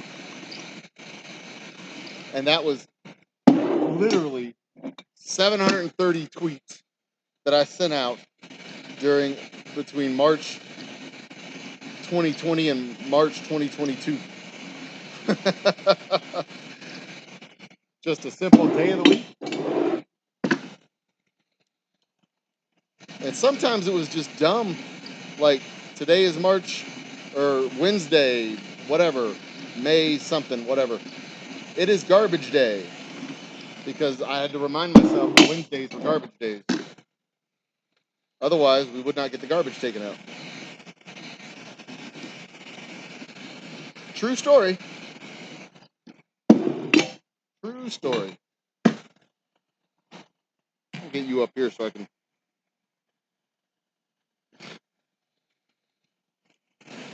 I lost my old job in October 2019 before going full-time here at the distillery. I've only been a full-time sin merchant since October 2019. Believe that shit? Ran this distillery part-time from 2012 to now. Ran it part-time by myself from 2015 forward. So, chief executive, marketing, floor sweeper, talent procurement, product development, all that shit. It really is more work than one person can handle, but I'm doing my damnedest to figure it out on a daily basis. And I know there's a lot of stuff that I am not getting done that needs to get done. And that gives me a tremendous amount of anxiety, headaches, and loss of sleep. But two things I won't do is compromise on our product or compromise on our values.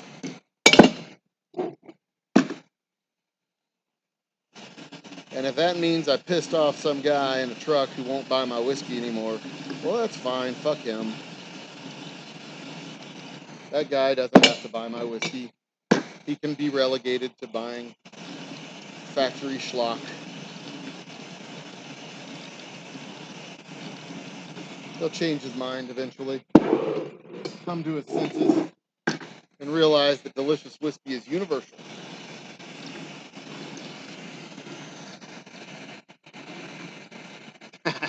You have spent several nights drinking with me, Maddie. Virtually, almost totally virtually. I don't think I've ever,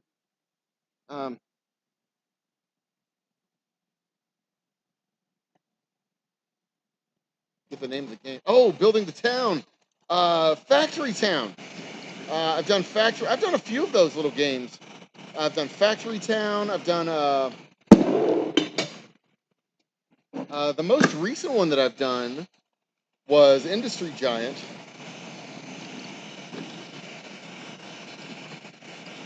I've done a few Factory Town streams. Factory Town's a fun little game. It's a fun little game. And don't forget Conflict of Nations. The Conflict of Nations live streams. I don't do as many live game streams anymore because I don't trust my computer to be able to do it in a way that's not full garbage. So I haven't done any gamer streams in a while. I've given that up mostly for trivia nights on Thursday nights. Plus, nobody was watching the gamer streams. We get a few people in, but compared to the happy hour streams, those happy hour streams, we would get, we're getting 50 or more on the happy hours now.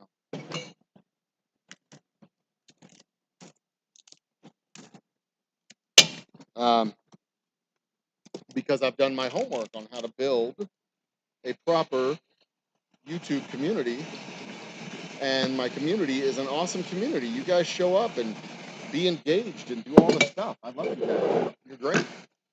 You're what makes this shit worth doing. Otherwise, I'd be speaking to an empty room. And y'all might think that I'm good at just hearing my own voice, but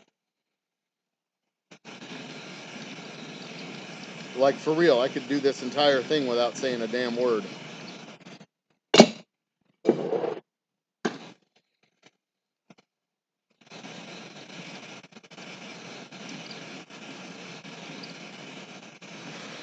In fact, if I ever get around to editing the video footage of me building that wall over there for our electrical room, you'll see there's a segment in there. There's a segment in there where I stop the audio voiceover and just let y'all hear what's going on in the shop. and it's literally just silence. No radio, no nothing, just silence.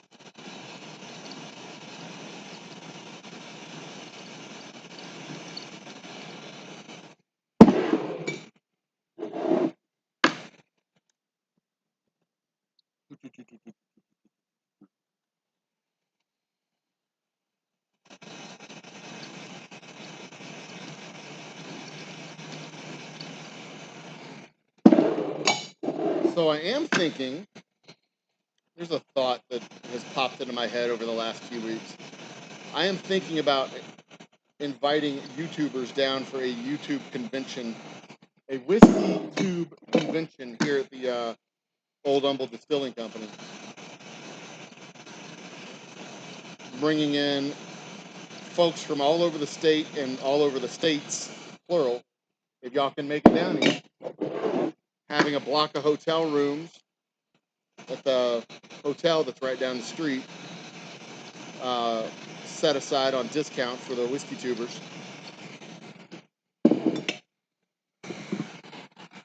Move the microphone over here where my face is pointing. That's not going to be an issue in a few days.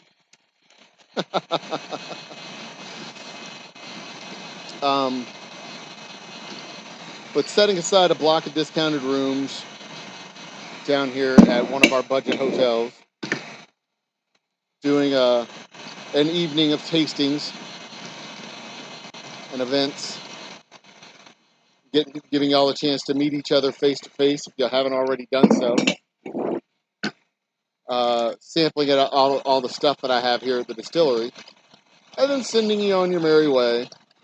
Maybe doing a live panel discussion with the whiskey tubers. I'm thinking January or February next year might be the time to do this.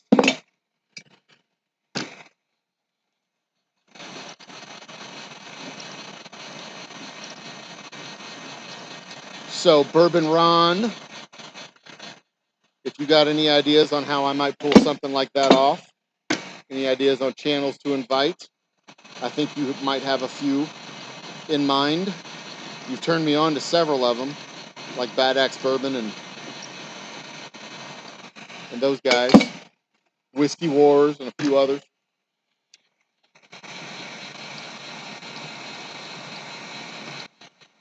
Any ideas on how we might pull that off? I would love to hear them.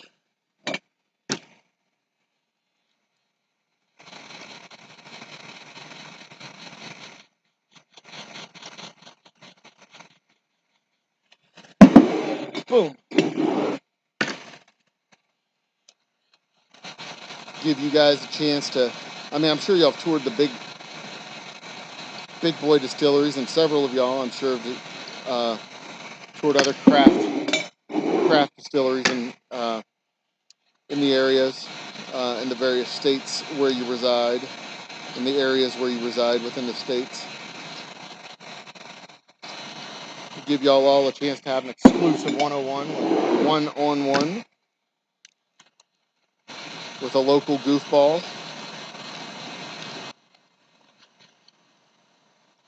Meet the team behind the scenes.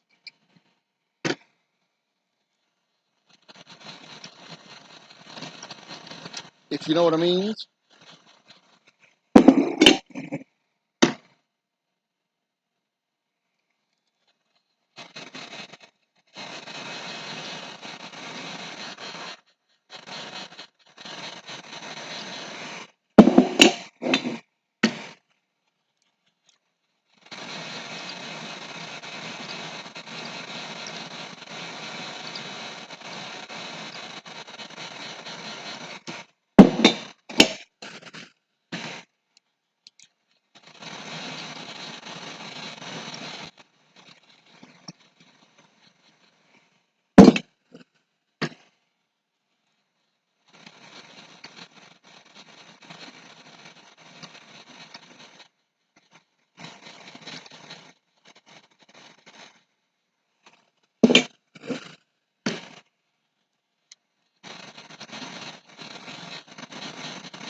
know people who take individual trips across the states to meet up with other. Yeah, I've heard that sort of thing happens.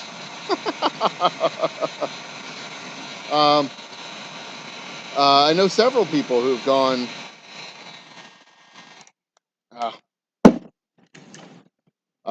and hooked up with other folks in, Arkansas. Well, they're mostly North Texas. North Texas, Arkansas, Dallas, uh, spanning those general zones.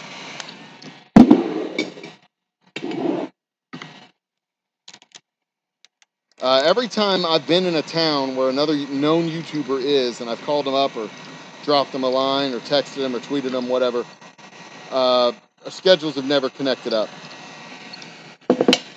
Which is weird because I always have whiskey when I'm in their town. Because 90% of the time when I'm traveling to somebody's place, I have leftover booze. Because I've gone to a tasting. Almost always a marketing trip. I've gone and done a tasting. I've met with a restaurant, met with a bar. Whatever reason. In Georgia last month, huh?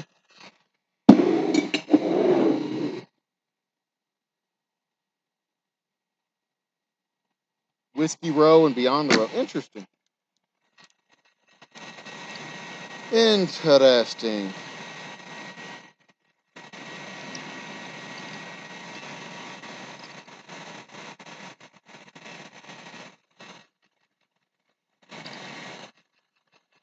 This Lazy Susan is about the best $2.50 that I've ever spent when it comes. It is the best cheap tool that I have bought for the distillery ever. $2.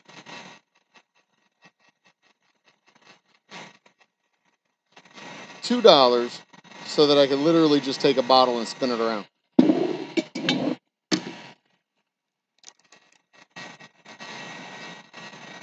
Great investment.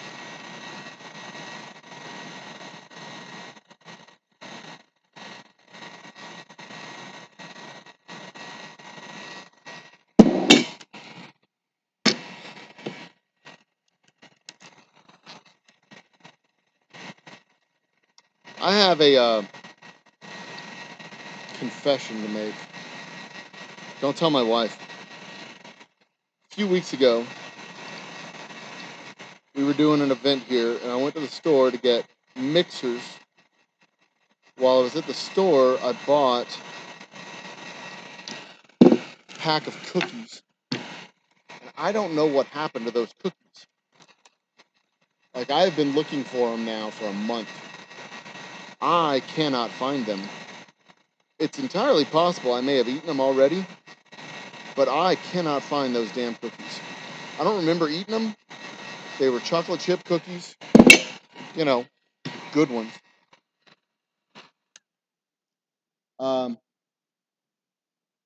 Spicy guy from Michigan took a road trip, Whiskey Row Beyond the Road. You traveling to Katy or Crosby anytime? Me traveling to Katy or Crosby anytime soon? Yeah, 21090. That's some of those guys that I met through 21090. They're always meeting up with each other. They're the Houston crew of the 210 Mafia, or the Texas crew of the 210 Mafia.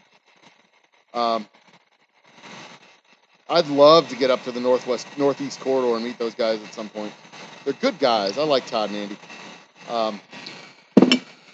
But am I going to Crosby? We don't have any stores that I know of in Crosby. We do have a store. Our east side stores that I know of are through Baytown and Beaumont, south of Crosby, not Crosby. I will be heading out to Katy in June. I do have a tasting scheduled out in Katy. So there you go. 20,000 subs. It's interesting you should mention that because in my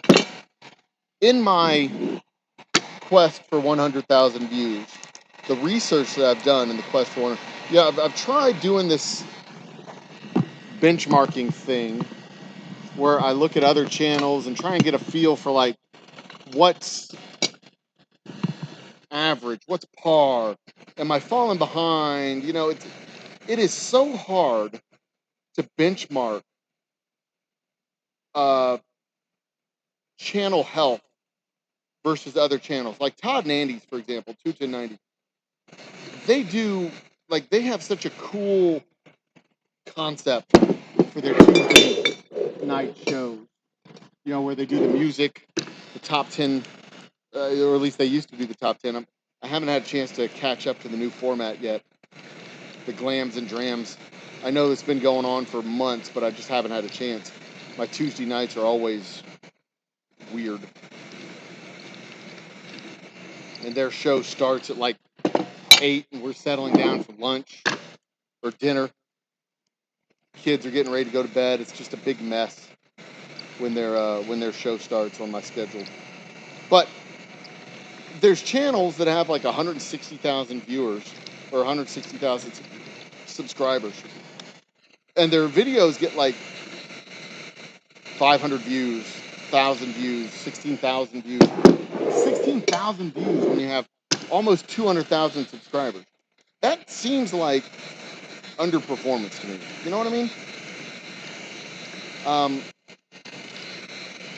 But it's hard to benchmark against other channels because the type of content, I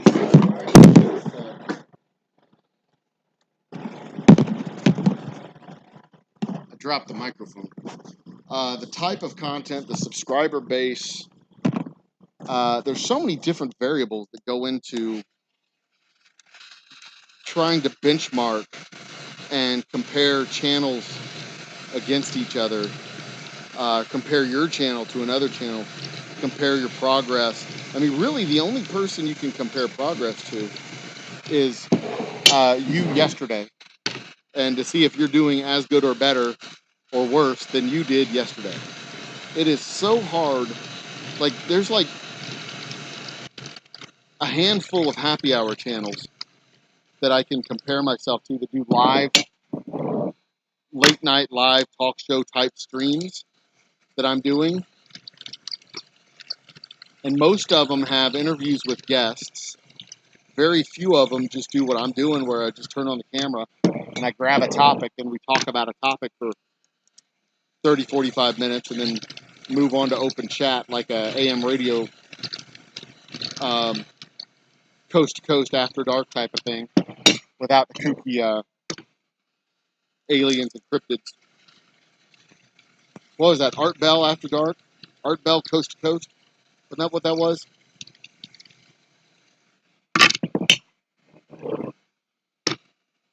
Anyway,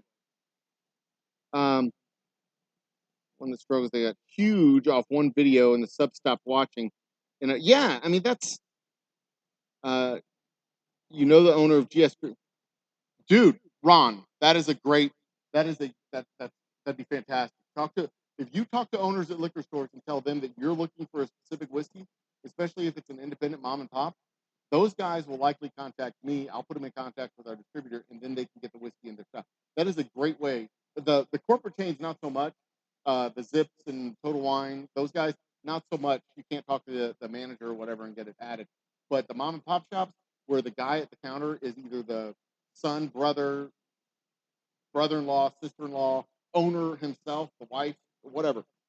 Those are great ways to get in stores. So absolutely, talk to that guy.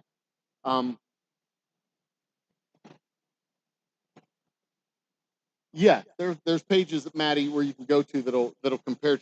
But still, if you compare the channels, it's hard to compare the channels because the style and content and engagement with the subs is different. And like Dustin points out, you can blow up off of one video, get a whole lot of subscribers off of one video, and then just flatline after that because now you've got a bunch of subscribers who like the one video. It's like when a band releases an album and they have the one song which was well produced and crafted for top 40 markets so they could get the radio airplay. They have the one song that's the top 40 hit, and then the rest of the album is nothing like. It tells you how fucking old I am. I refer to albums. The rest of the album is nothing like that one song. And a bunch of people buy the album for that one song, and then they're pissed off because the other 11 songs on the album suck. They're nothing like that one. Channels can do that a lot. Going viral, that is 100% of the reason why, when I embarked on my project of 100,000 views in 100,000 views in 2022, the goal was not to get subscribers or, it wasn't to get subscribers or add watch time, or it wasn't to do any of that stuff. The goal is not to get monetized. The goal was to get more people watching the videos. Because the logic being, everything flowed from people watching. If people watched, then if people watched, I would get feedback of whether they liked the videos or not. If I could reach a larger market, if I could reach a broader market, then a larger market and broader market of viewers, then everything else would follow. And eventually I found out that the really important metric wasn't views necessarily. The really important metric was unique viewers. Because if you have the same people coming back again and again and again and again, that's cool. That just means you're not reaching a broader market, a new market for new people. Unique viewers meant new people were watching content, and if new people are watching the content, then that's a source of new subscribers to help continuously grow the channel and get more views, more watch time, more hours. Get all the other stuff. But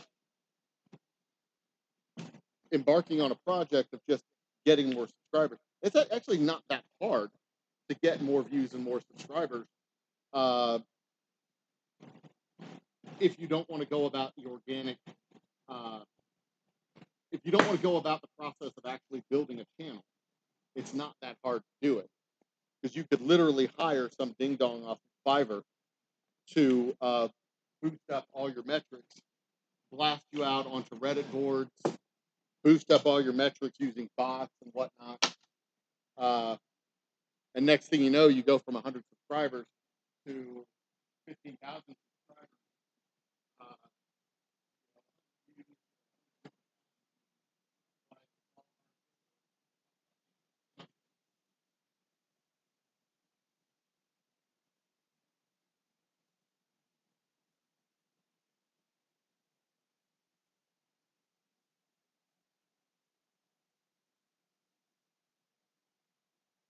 I wandered off, forgetting that y'all couldn't hear anything I say when I wander off.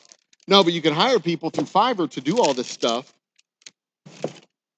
and get little steroid injections into your channel and boost up. Is that good?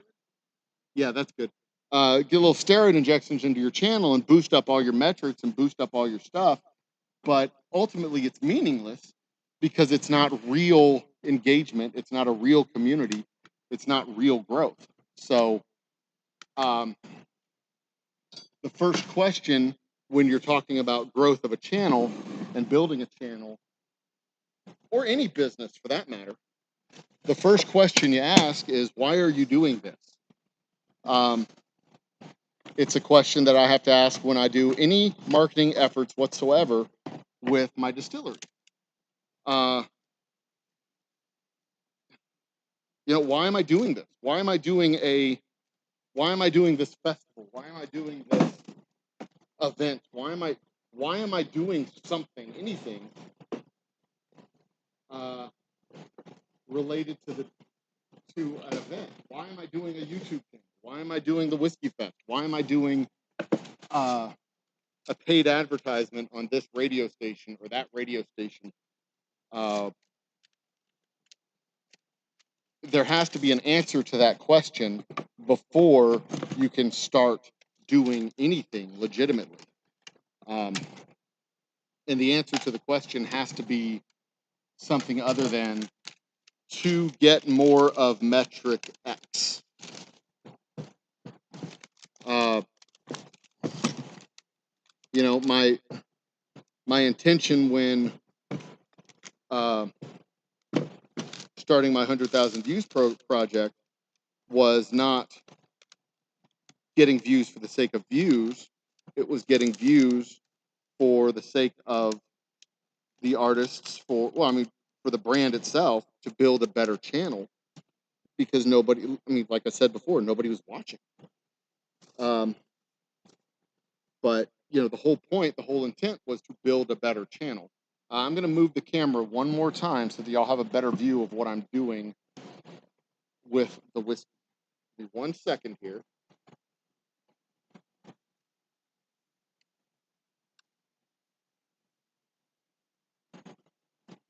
Get a little tour of the distillery there as I do that. I'm going to bring the camera right here, thusly, and then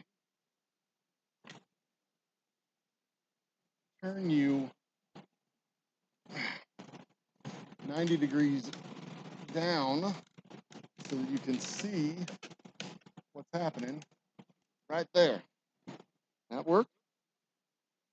Yeah, that works. In fact, I'm going to bring y'all a little bit closer to the action.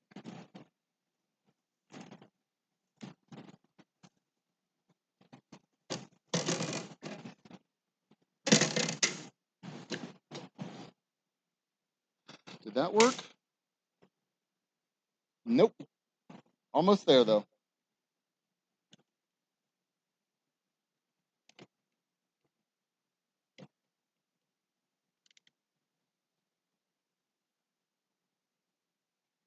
Gotta raise you up one more time.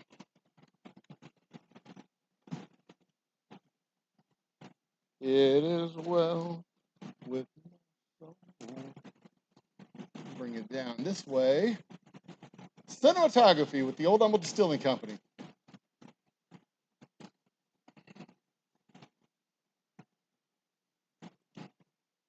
All right. Now, how about that?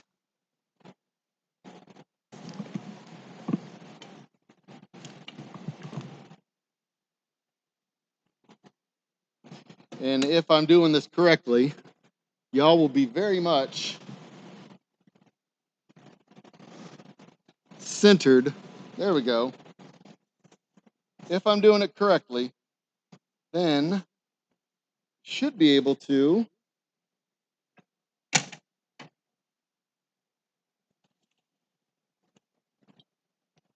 there it is. Maybe zoom in a little. Other way. That's zooming in. It is well with my soul.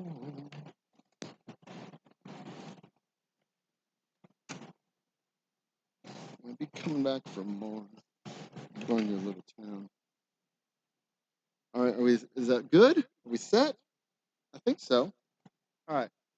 Okay, over there. All right. Try this one more time. Ting Ting Cam. Yes, I'm going for the Ting Ting Cam. What are we bottling? Charles, we're bottling up our Double Oak Straight Rye. Welcome to chat. Glad you could join us. We're bottling up our Old Humble Double Oak Straight Rye. There it is.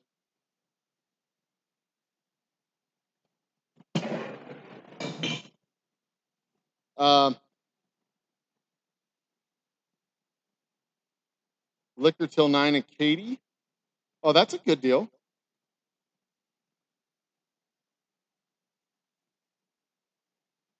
Blast from the Coast to Coast AM with Art Bell. That's what I'm thinking of. That's exactly what I was thinking of. Art Bell Coast to Coast. That's kind of what my live streams are like. My happy hour, my Wednesday night happy hour, and the because we get a topic, we talk about the topic, and then we open it up for chat. All right, I'm not going to show y'all every single one because that's going to slow me down too much. I got to get moving.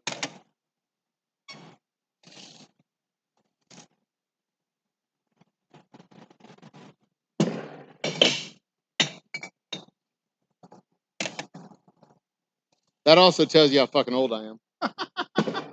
I'm old enough to know Art Bell Coast to Coast.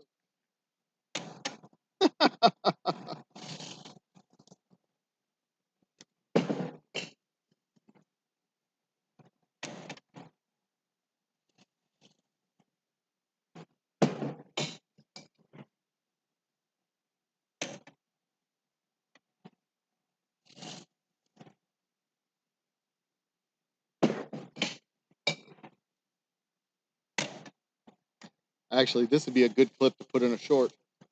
Boom, boom. As long as I point it the right direction. I wonder if I can upload shorts from my computer.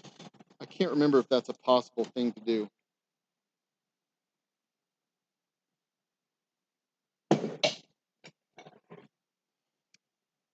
I do need to check the temperature of my fermenter to see if we're ready.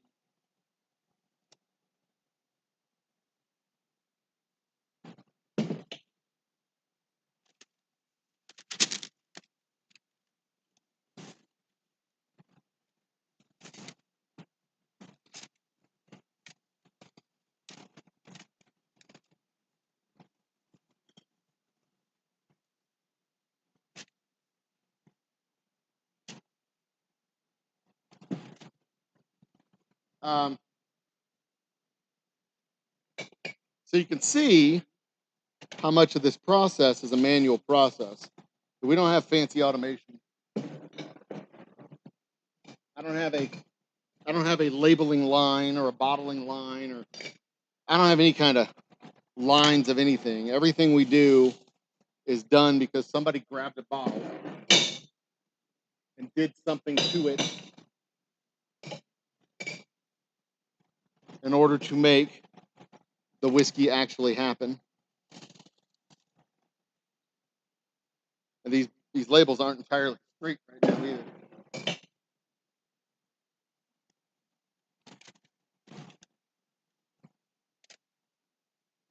But they're close.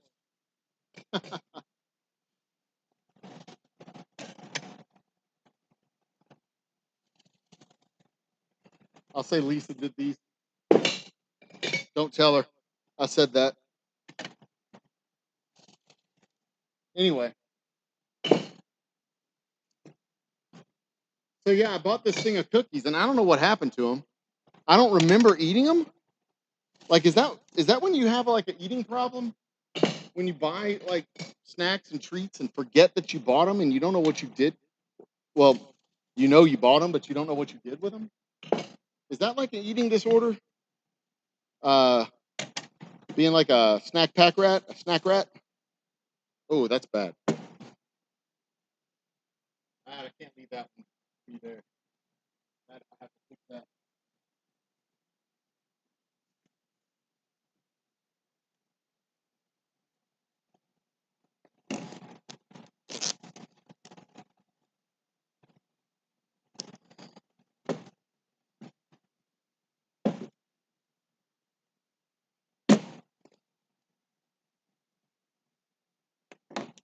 Got a couple of these that are kind of crooked, and I need to fix them.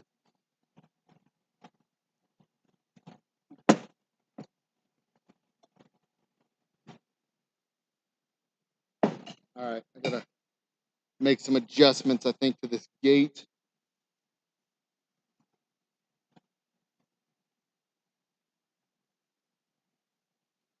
Maybe that did the trick.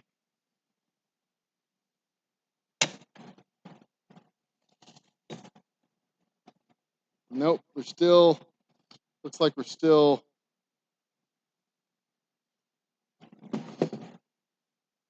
I need to push. The bottle is too far. I need to push this way.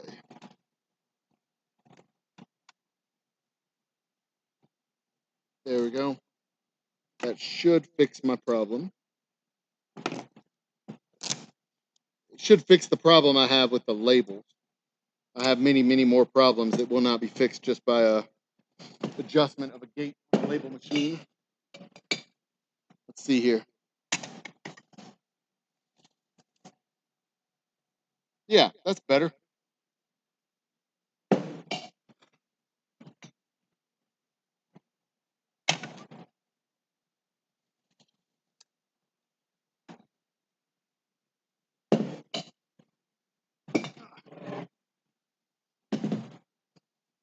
Use crayons.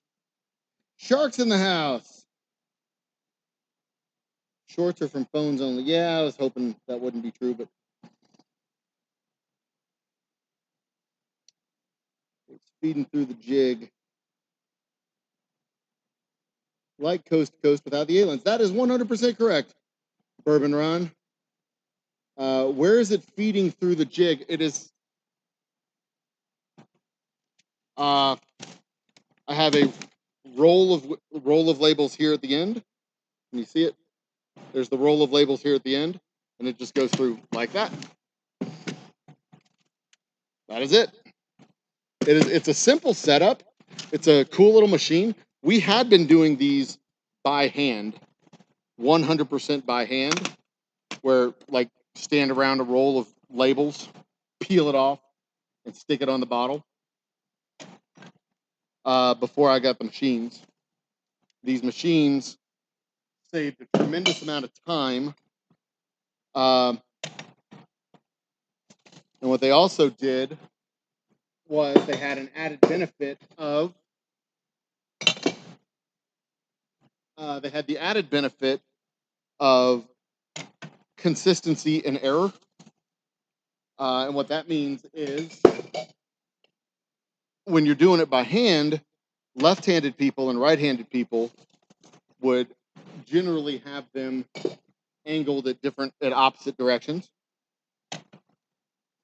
And any two people would have the labels going just generally in different directions in different ways. See, now I'm off. You're going to have to look at it upside down. Now I'm off this way, which means my bottle is too far this way. I think I'm getting some travel down here. Yeah, I am. I'm getting some travel down here, which is not good.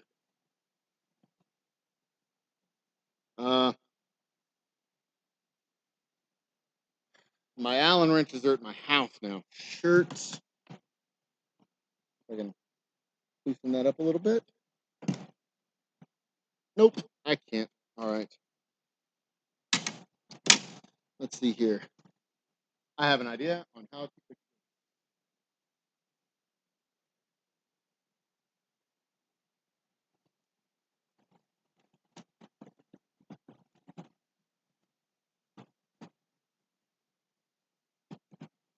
That should do it.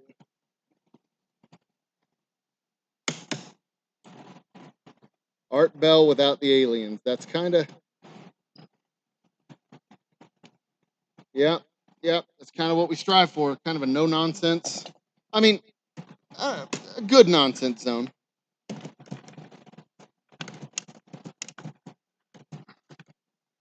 I think it would be cool if aliens did exist, though. I mean, and not just exist, but existed in a way that we could actually get to them.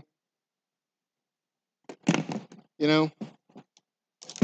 Because it's not really enough just to exist, but you've got to be able to exist and be able to contact.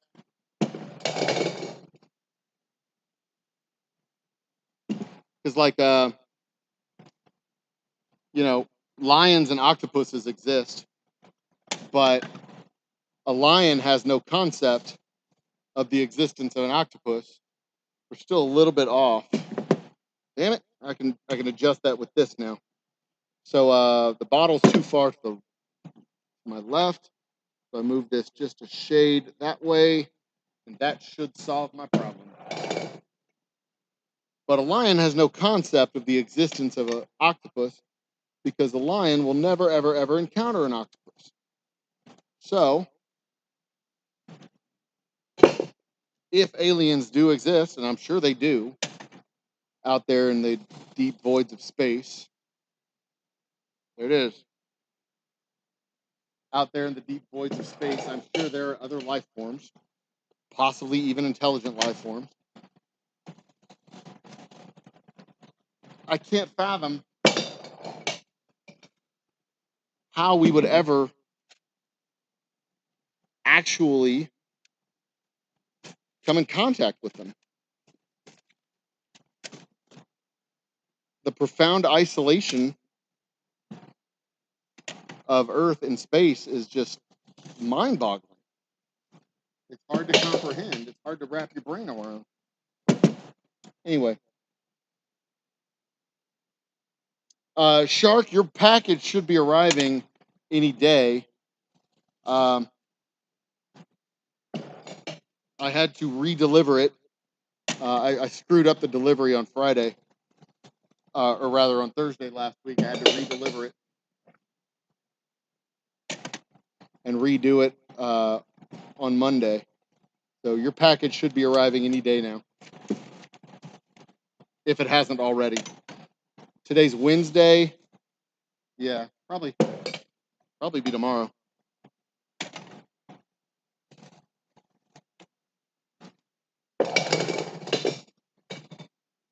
Yep, there went my cables.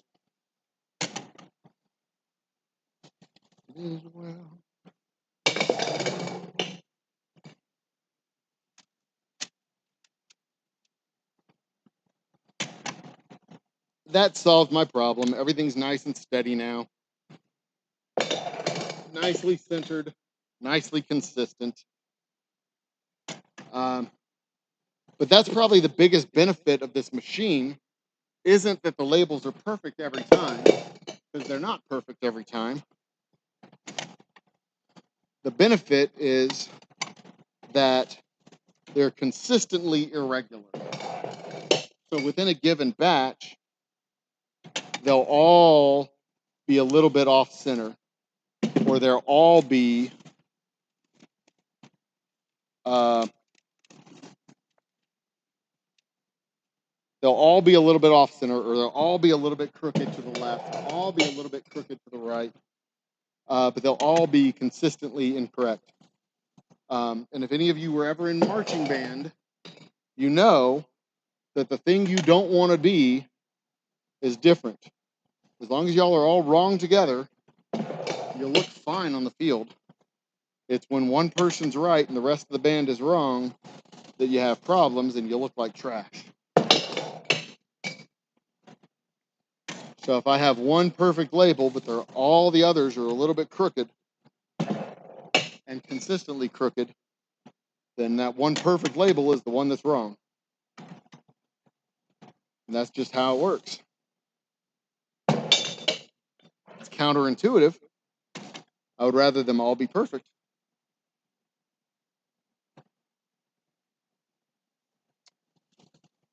Charles, everywhere in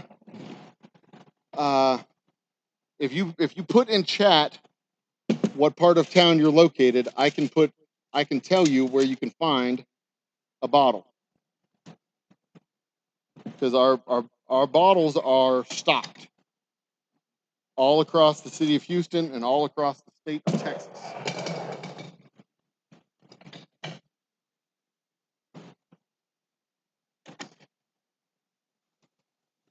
I mean, the big stores, downtown Katy, Humble, Kingwood, or Tacita rather, Kingwood. The big stores are fully stocked with at least a case.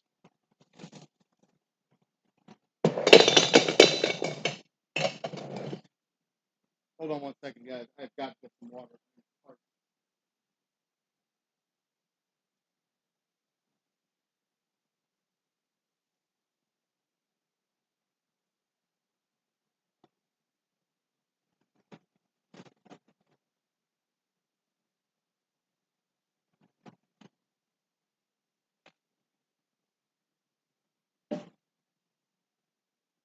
All right. That's it. While I'm waiting, though.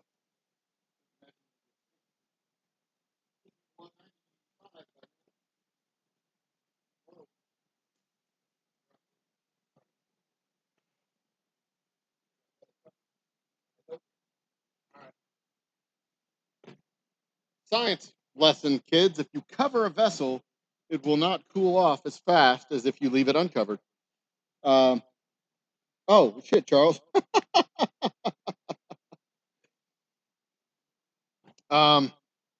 Arkansas does not have our whiskey yet, but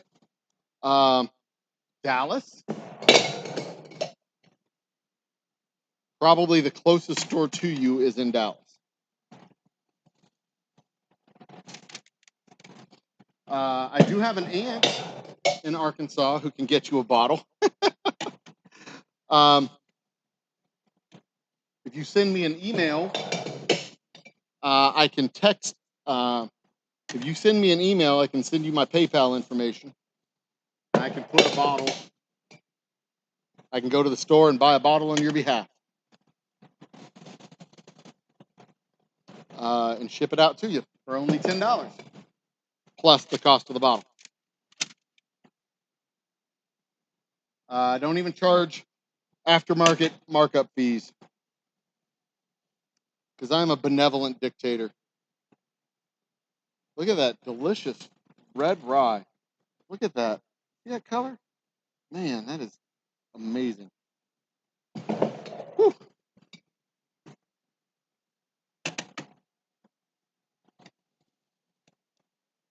In fact, that's a video right there. I'm gonna record it with my phone too.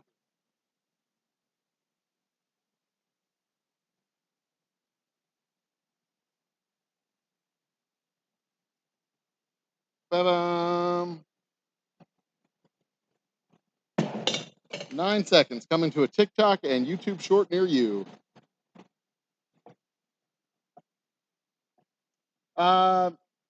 Yeah, okay. I mean, whatever it takes to get it. Dallas, I mean, all of the metros here in Texas, we've got it. That was a fucked up label. Look at that. All the metros here in Texas, from El Paso to McAllen near Brownsville.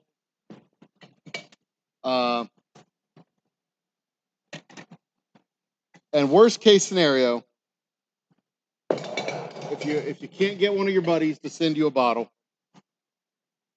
like I said, shoot me an email. The email is in our about page. It's really easy. info@oldhumblедistilling.com. Ask me if you can get me to get you a bottle. I will go to the store, get you a bottle. I know what they cost. $30 for the straight whiskey, 40 for the special reserve, 38 for the double oak rye. Add $10. I'll put it in a box for you and send it your way.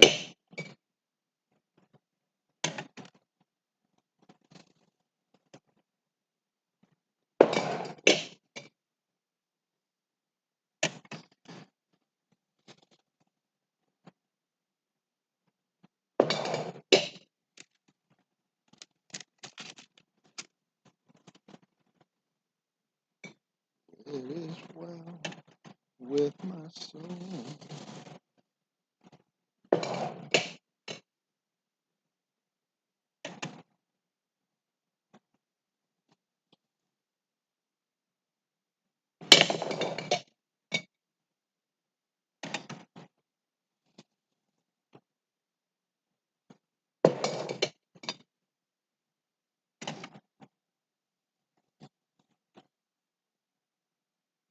did have a roll of labels once that was loaded up backwards. So I had to unravel the entire roll,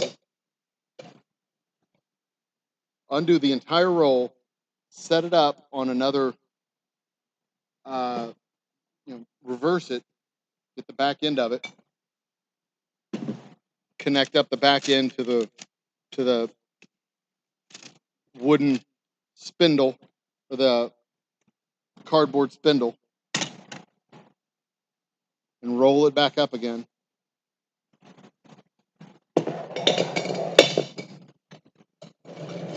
That was a crappy way to spend a Saturday.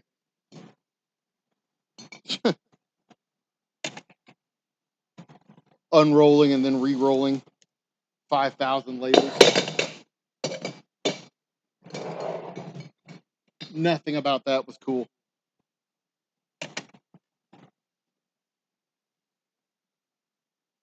Let's see, I'm going to try that video one more time, because I did not like the way it turned out. Let's see if let's do this. Will that work?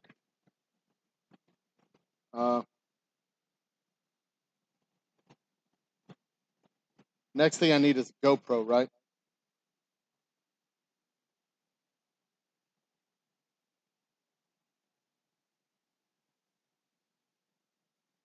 See if this works.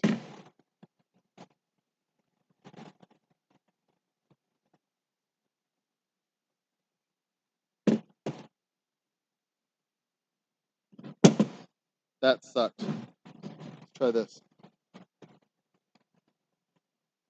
Nice, beautiful red. Ba-bum! That'll work. Okay, back to the live stream. Sorry, guys. Over here making TikToks. Don't mind me.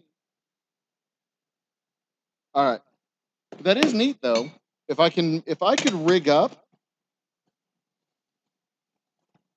a motor on this thing, if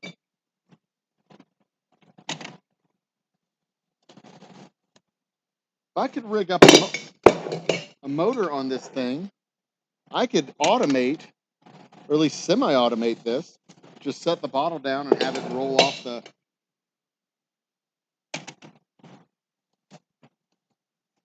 Just roll on down like that.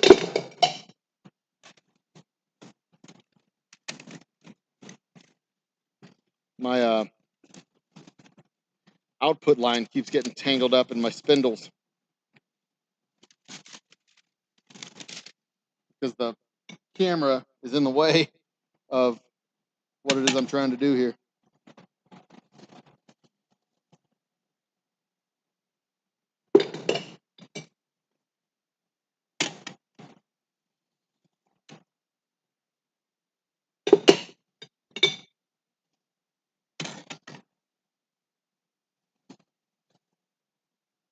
That's a crooked label. It's not that bad, but I don't like it.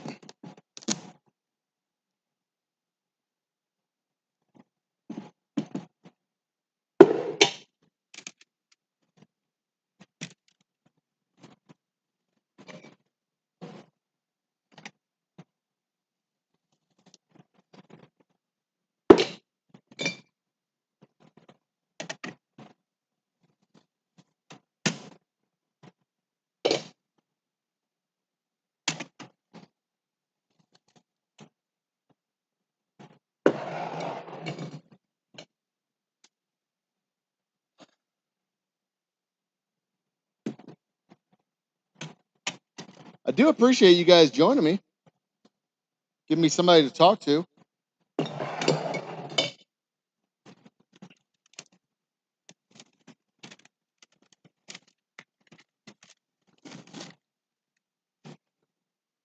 Because when I don't talk, then the voices get louder.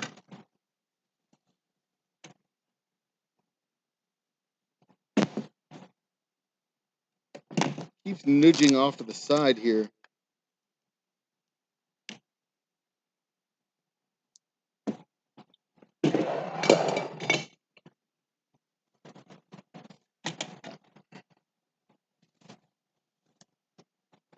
See? Nudged off to the side again. That's a full-on crooked. label.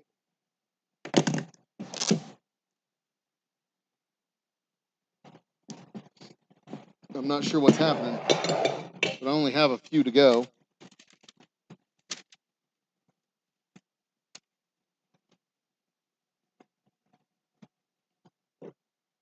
In worst case scenario, I'll do the last several by hand if I have to. Not even on the right height of the bottle, which I've done before. I was just like, you know, screw it, the machine's acting weird.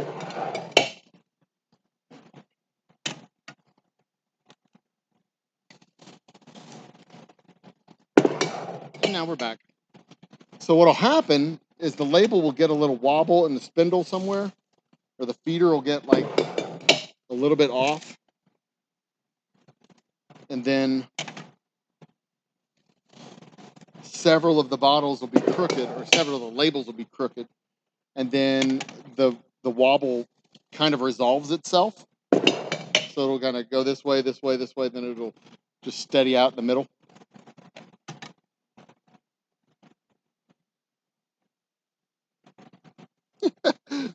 Watching all the whiskey go by is going to make you go out to the pool. Well, I'm glad that I could be of service. Get out and enjoy the sun, my man.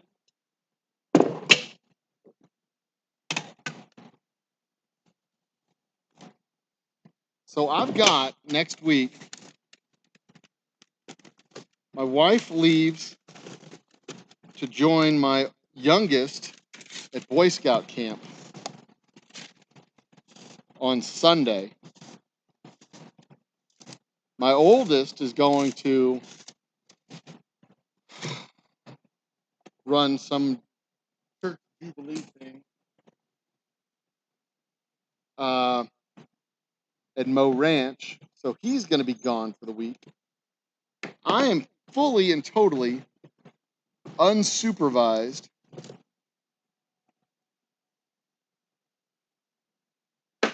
from Sunday next week until Friday next week when we do our live show.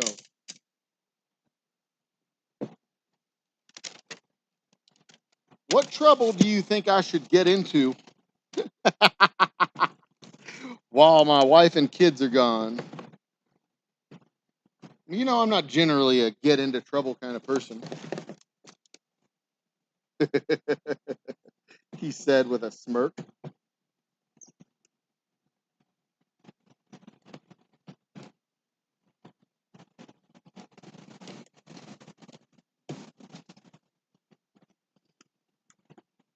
Okay, so I make it nice and tight. Well, maybe a little bit looser than that.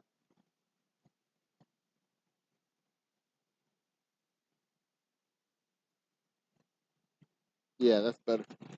So I want to be a little bit looser than that. Y'all can't see anything that I'm doing here, can you? Okay, then I feed it over, under, over, under, through, over,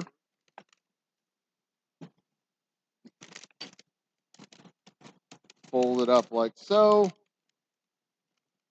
into there and through. And now we are ready to knock out, oops, the back labels.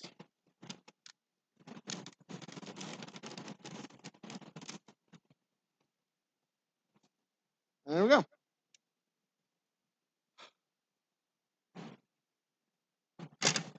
And then the last step after this is just a basic quality control step where I wipe down the bottles and put them in the boxes. That's it. Get enough sun when you wear. That makes sense. Enjoy the shade by the pool then, my man. Fresh air. Right there? Yeah, that'll do. All right, so same thing. We just run it down. I need to make sure that the bottle is at the right level for the label. So the first couple of labels are always kind of a learning experience to make sure I'm getting it done right. This is not by any stretch automatic.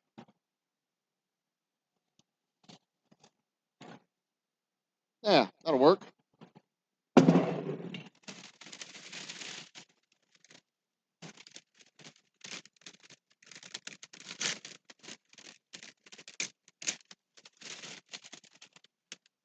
Clear out this trash.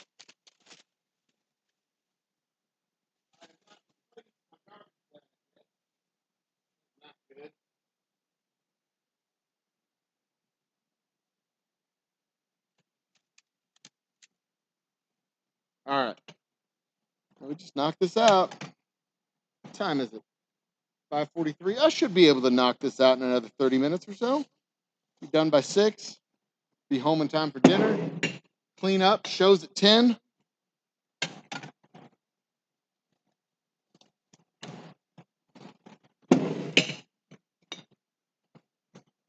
See, in the olden days, when I would come home, come up to the distillery after work, after dinner, I'd come up to the shop around 10 o'clock, or around 8:30, rather, and I would turn on Netflix, and I would watch Breaking Bad on the Netflix, because I would limit myself to 2 hours of work. I'd work till 10 and then go home, because otherwise I would work all night. Find it like 12 o'clock, 1 o'clock, I'd be there all damn night. So I'd set my time by watching 2 episodes of Breaking Bad while up at the distillery doing my work. And that's how I would gauge my time and make sure that I wasn't working too late. You know, still being up there at 10 o'clock. I mean, I'd still have work to do after I'd finish up at 10 o'clock. So usually it would be 10:30 when I would wrap up. And it would not be uncommon for me to get home around midnight. Because, you know, wrapping up at 10:30 can quickly become wrapping up till 11.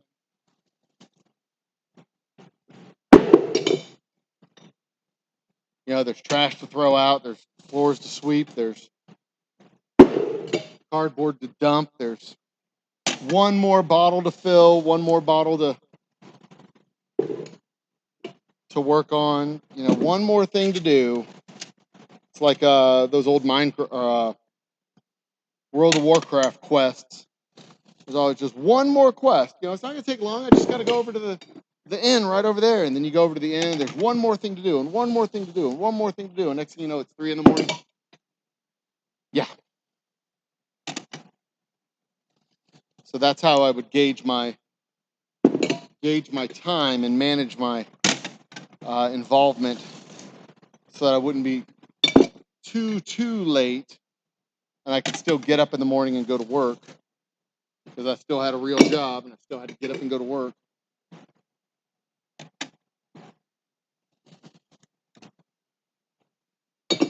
Back when I still was committed to that job.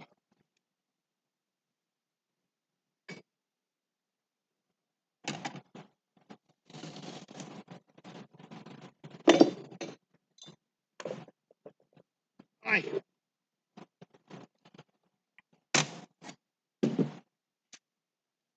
But there was a distinct change in November 2018 when I was priorities got shuffled and shifted, and I could no longer commit myself to doing something that I did not want to do. I had a dream, I needed to go chase it. So I needed to work towards the dream.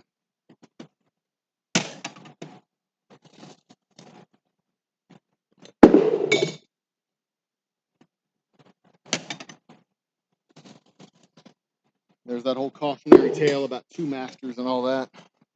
It is true. Cannot serve them both. There you go. The money shot right there. That's what y'all have been waiting for, right?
Got a crooked label here that I pulled off, then put it back on crooked.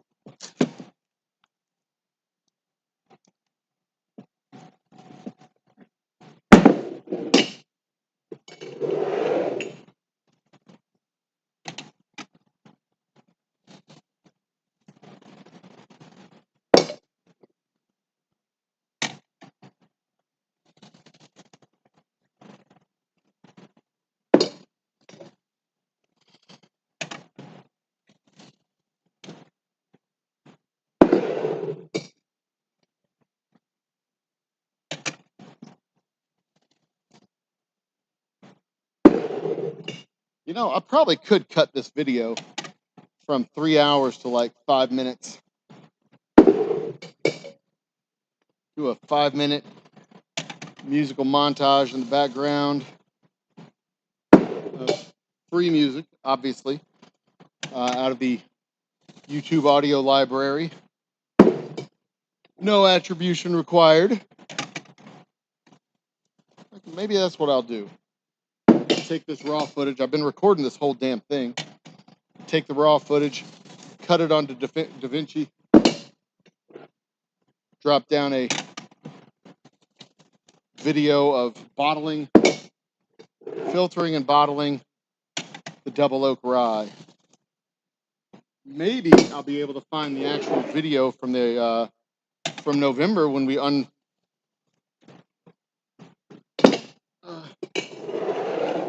dumped the barrels, dumping day.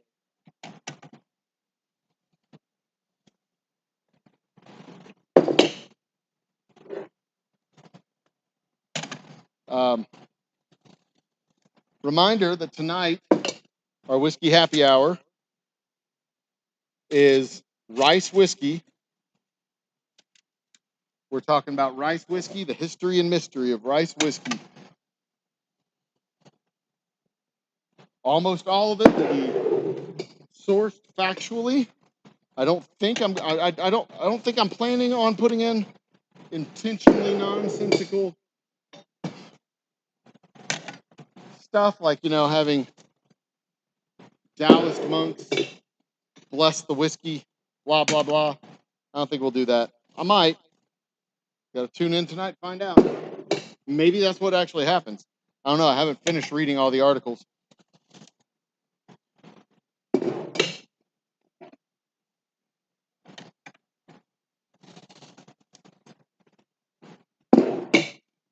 You know, historically, in the olden days, before they knew what yeast was, it was very much a magical process of opening up the barrels and having the barrels suddenly become fermented, as if by magic.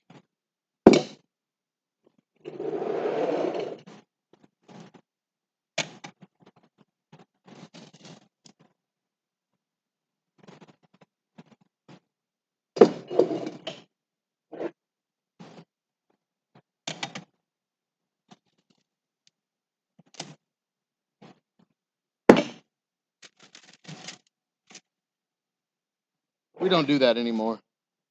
We have science brains now. We're smart people.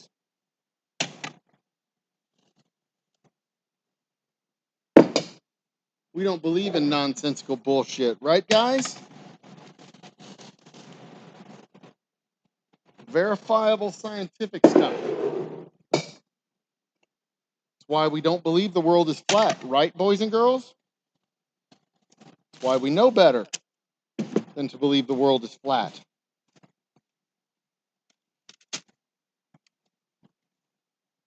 Because we believe in math. Math and science.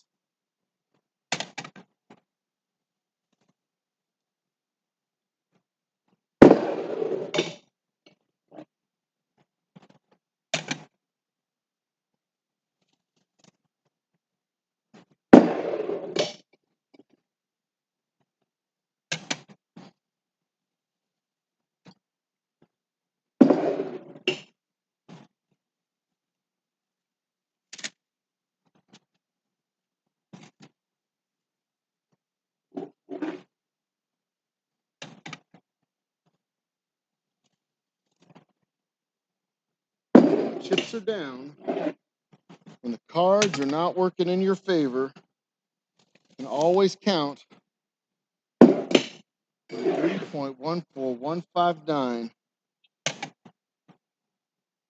Tangent, cosine, secant, sine. Go Owls! Hoot hoot!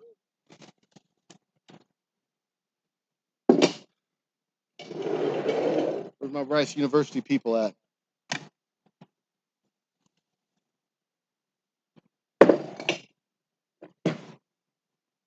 Any Rice University people? No? That's fine. It's a small school.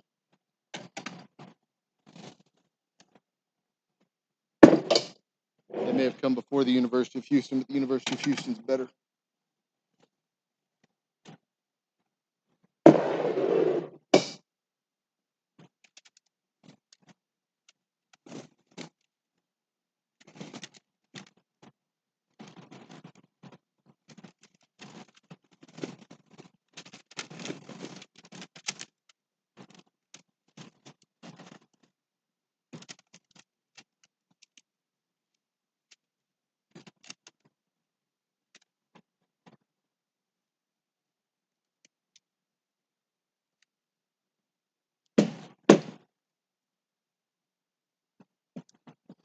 So that label came out crooked. If you're wondering why I grabbed it off with my fingers, because it came out crooked. And all my labels are crooked right now, so I'm going to physically adjust.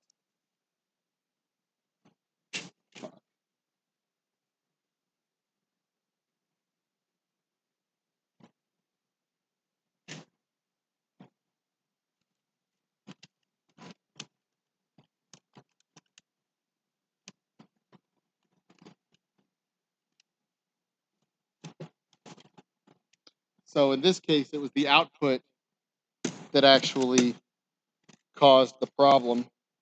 The output was dragging the labels off to the side.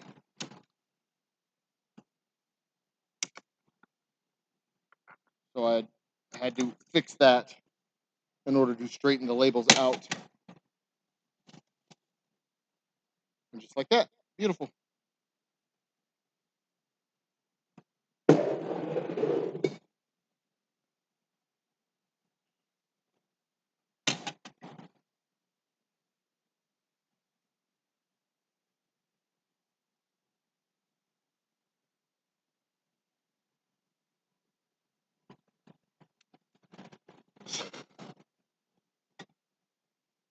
So my YouTube studio tells me we still have 3 people on the stream. I know I'm one of those people. If you're on the stream, just say hi, put just thumbs up or whatever in chat. Just let me know you're here. I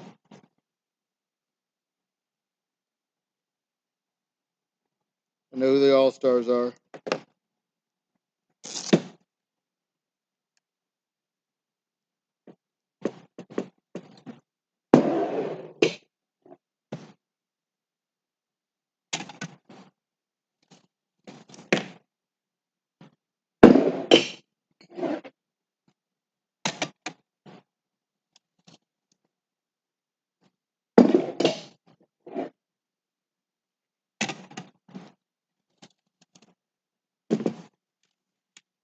So yeah, well anyway, if you're traveling faster than light, then you're also traveling faster than time. And I don't see how that's possible. Being an actual time traveler, I don't know how that's possible.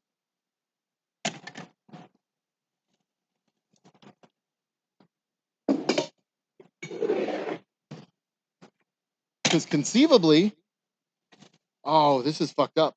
Dude, check this out. Conceivably, you could make contact with an alien nation or an alien civilization hundreds of millions of light years away, or not even hundreds of millions, just hundreds of light years away, right? You can build a faster than light machine to travel to see them, and they could arrive here before, they could arrive here on their return, on a return trip to see you before you left to see them.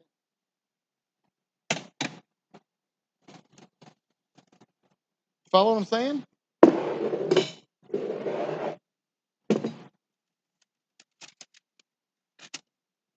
Because like you could build them, you could build a craft, whatever, with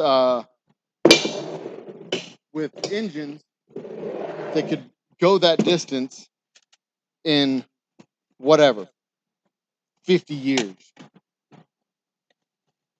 twice the speed of light. Right, it's 100 light years away, but twice the speed of light. You get there in 50 years. You could get there in 50 years. You know, it could take you, let's say it takes 50 years to build the machine and then 50 years to make the trip, so that's 100 years.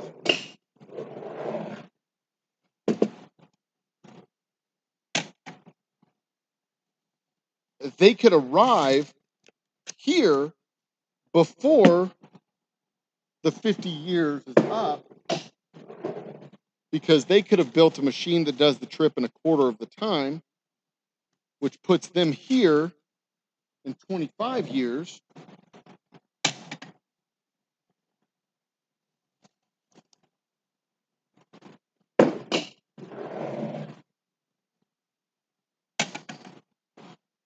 And let's say it takes them 50 years to build the machine too.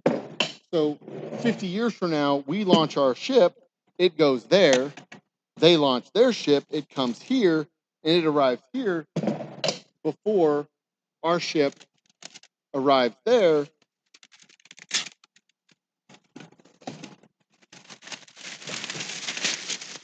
Ah, fucking, it's hurting my brain. Never mind, I can't think of it. I don't think of it. All right, that's it. Let me swap out a Ting Ting cam and back to distillery cam. Ting Ting cam, named of course for beloved friend Ting Ting, who hasn't made it to this today's stream yet. Uh-oh. Uh-oh.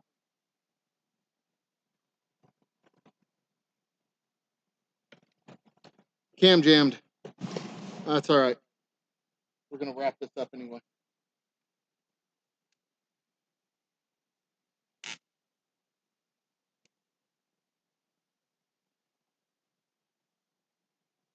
Camera jammer. Jammed up here. Let me see if I can fix it.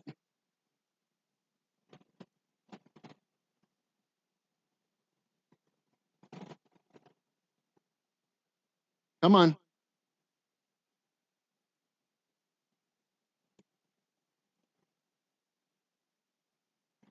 All right. Forget about it. Get my chair. What do I do with my chair?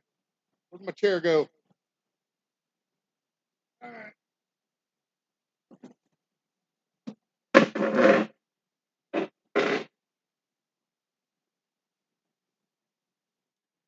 Okay. So the final step in this journey is going to be just simply doing a quality control check on the bottles, wiping them down, cleaning them up, doing a little quality control check on the bottles, and then putting them in the boxes, and that's it. So we're going to wrap it up tonight because it is now 6:03. It took me 15 minutes to finish doing the back labels on 8 cases. And we're going to wrap this up. I will see all y'all tonight at 10 o'clock on our Whiskey Happy Hour. We're going to be talking about the history and mystery of rice whiskey. And should be about this time next week, when the fermentation on our rice whiskey is done and complete. And then let me see if we can switch cameras one more time, if it'll work. Nope, still jammed. See if we can remove this. Remove this. Deactivate it maybe. I'm trying to get it to go dark, but it's not doing that at all.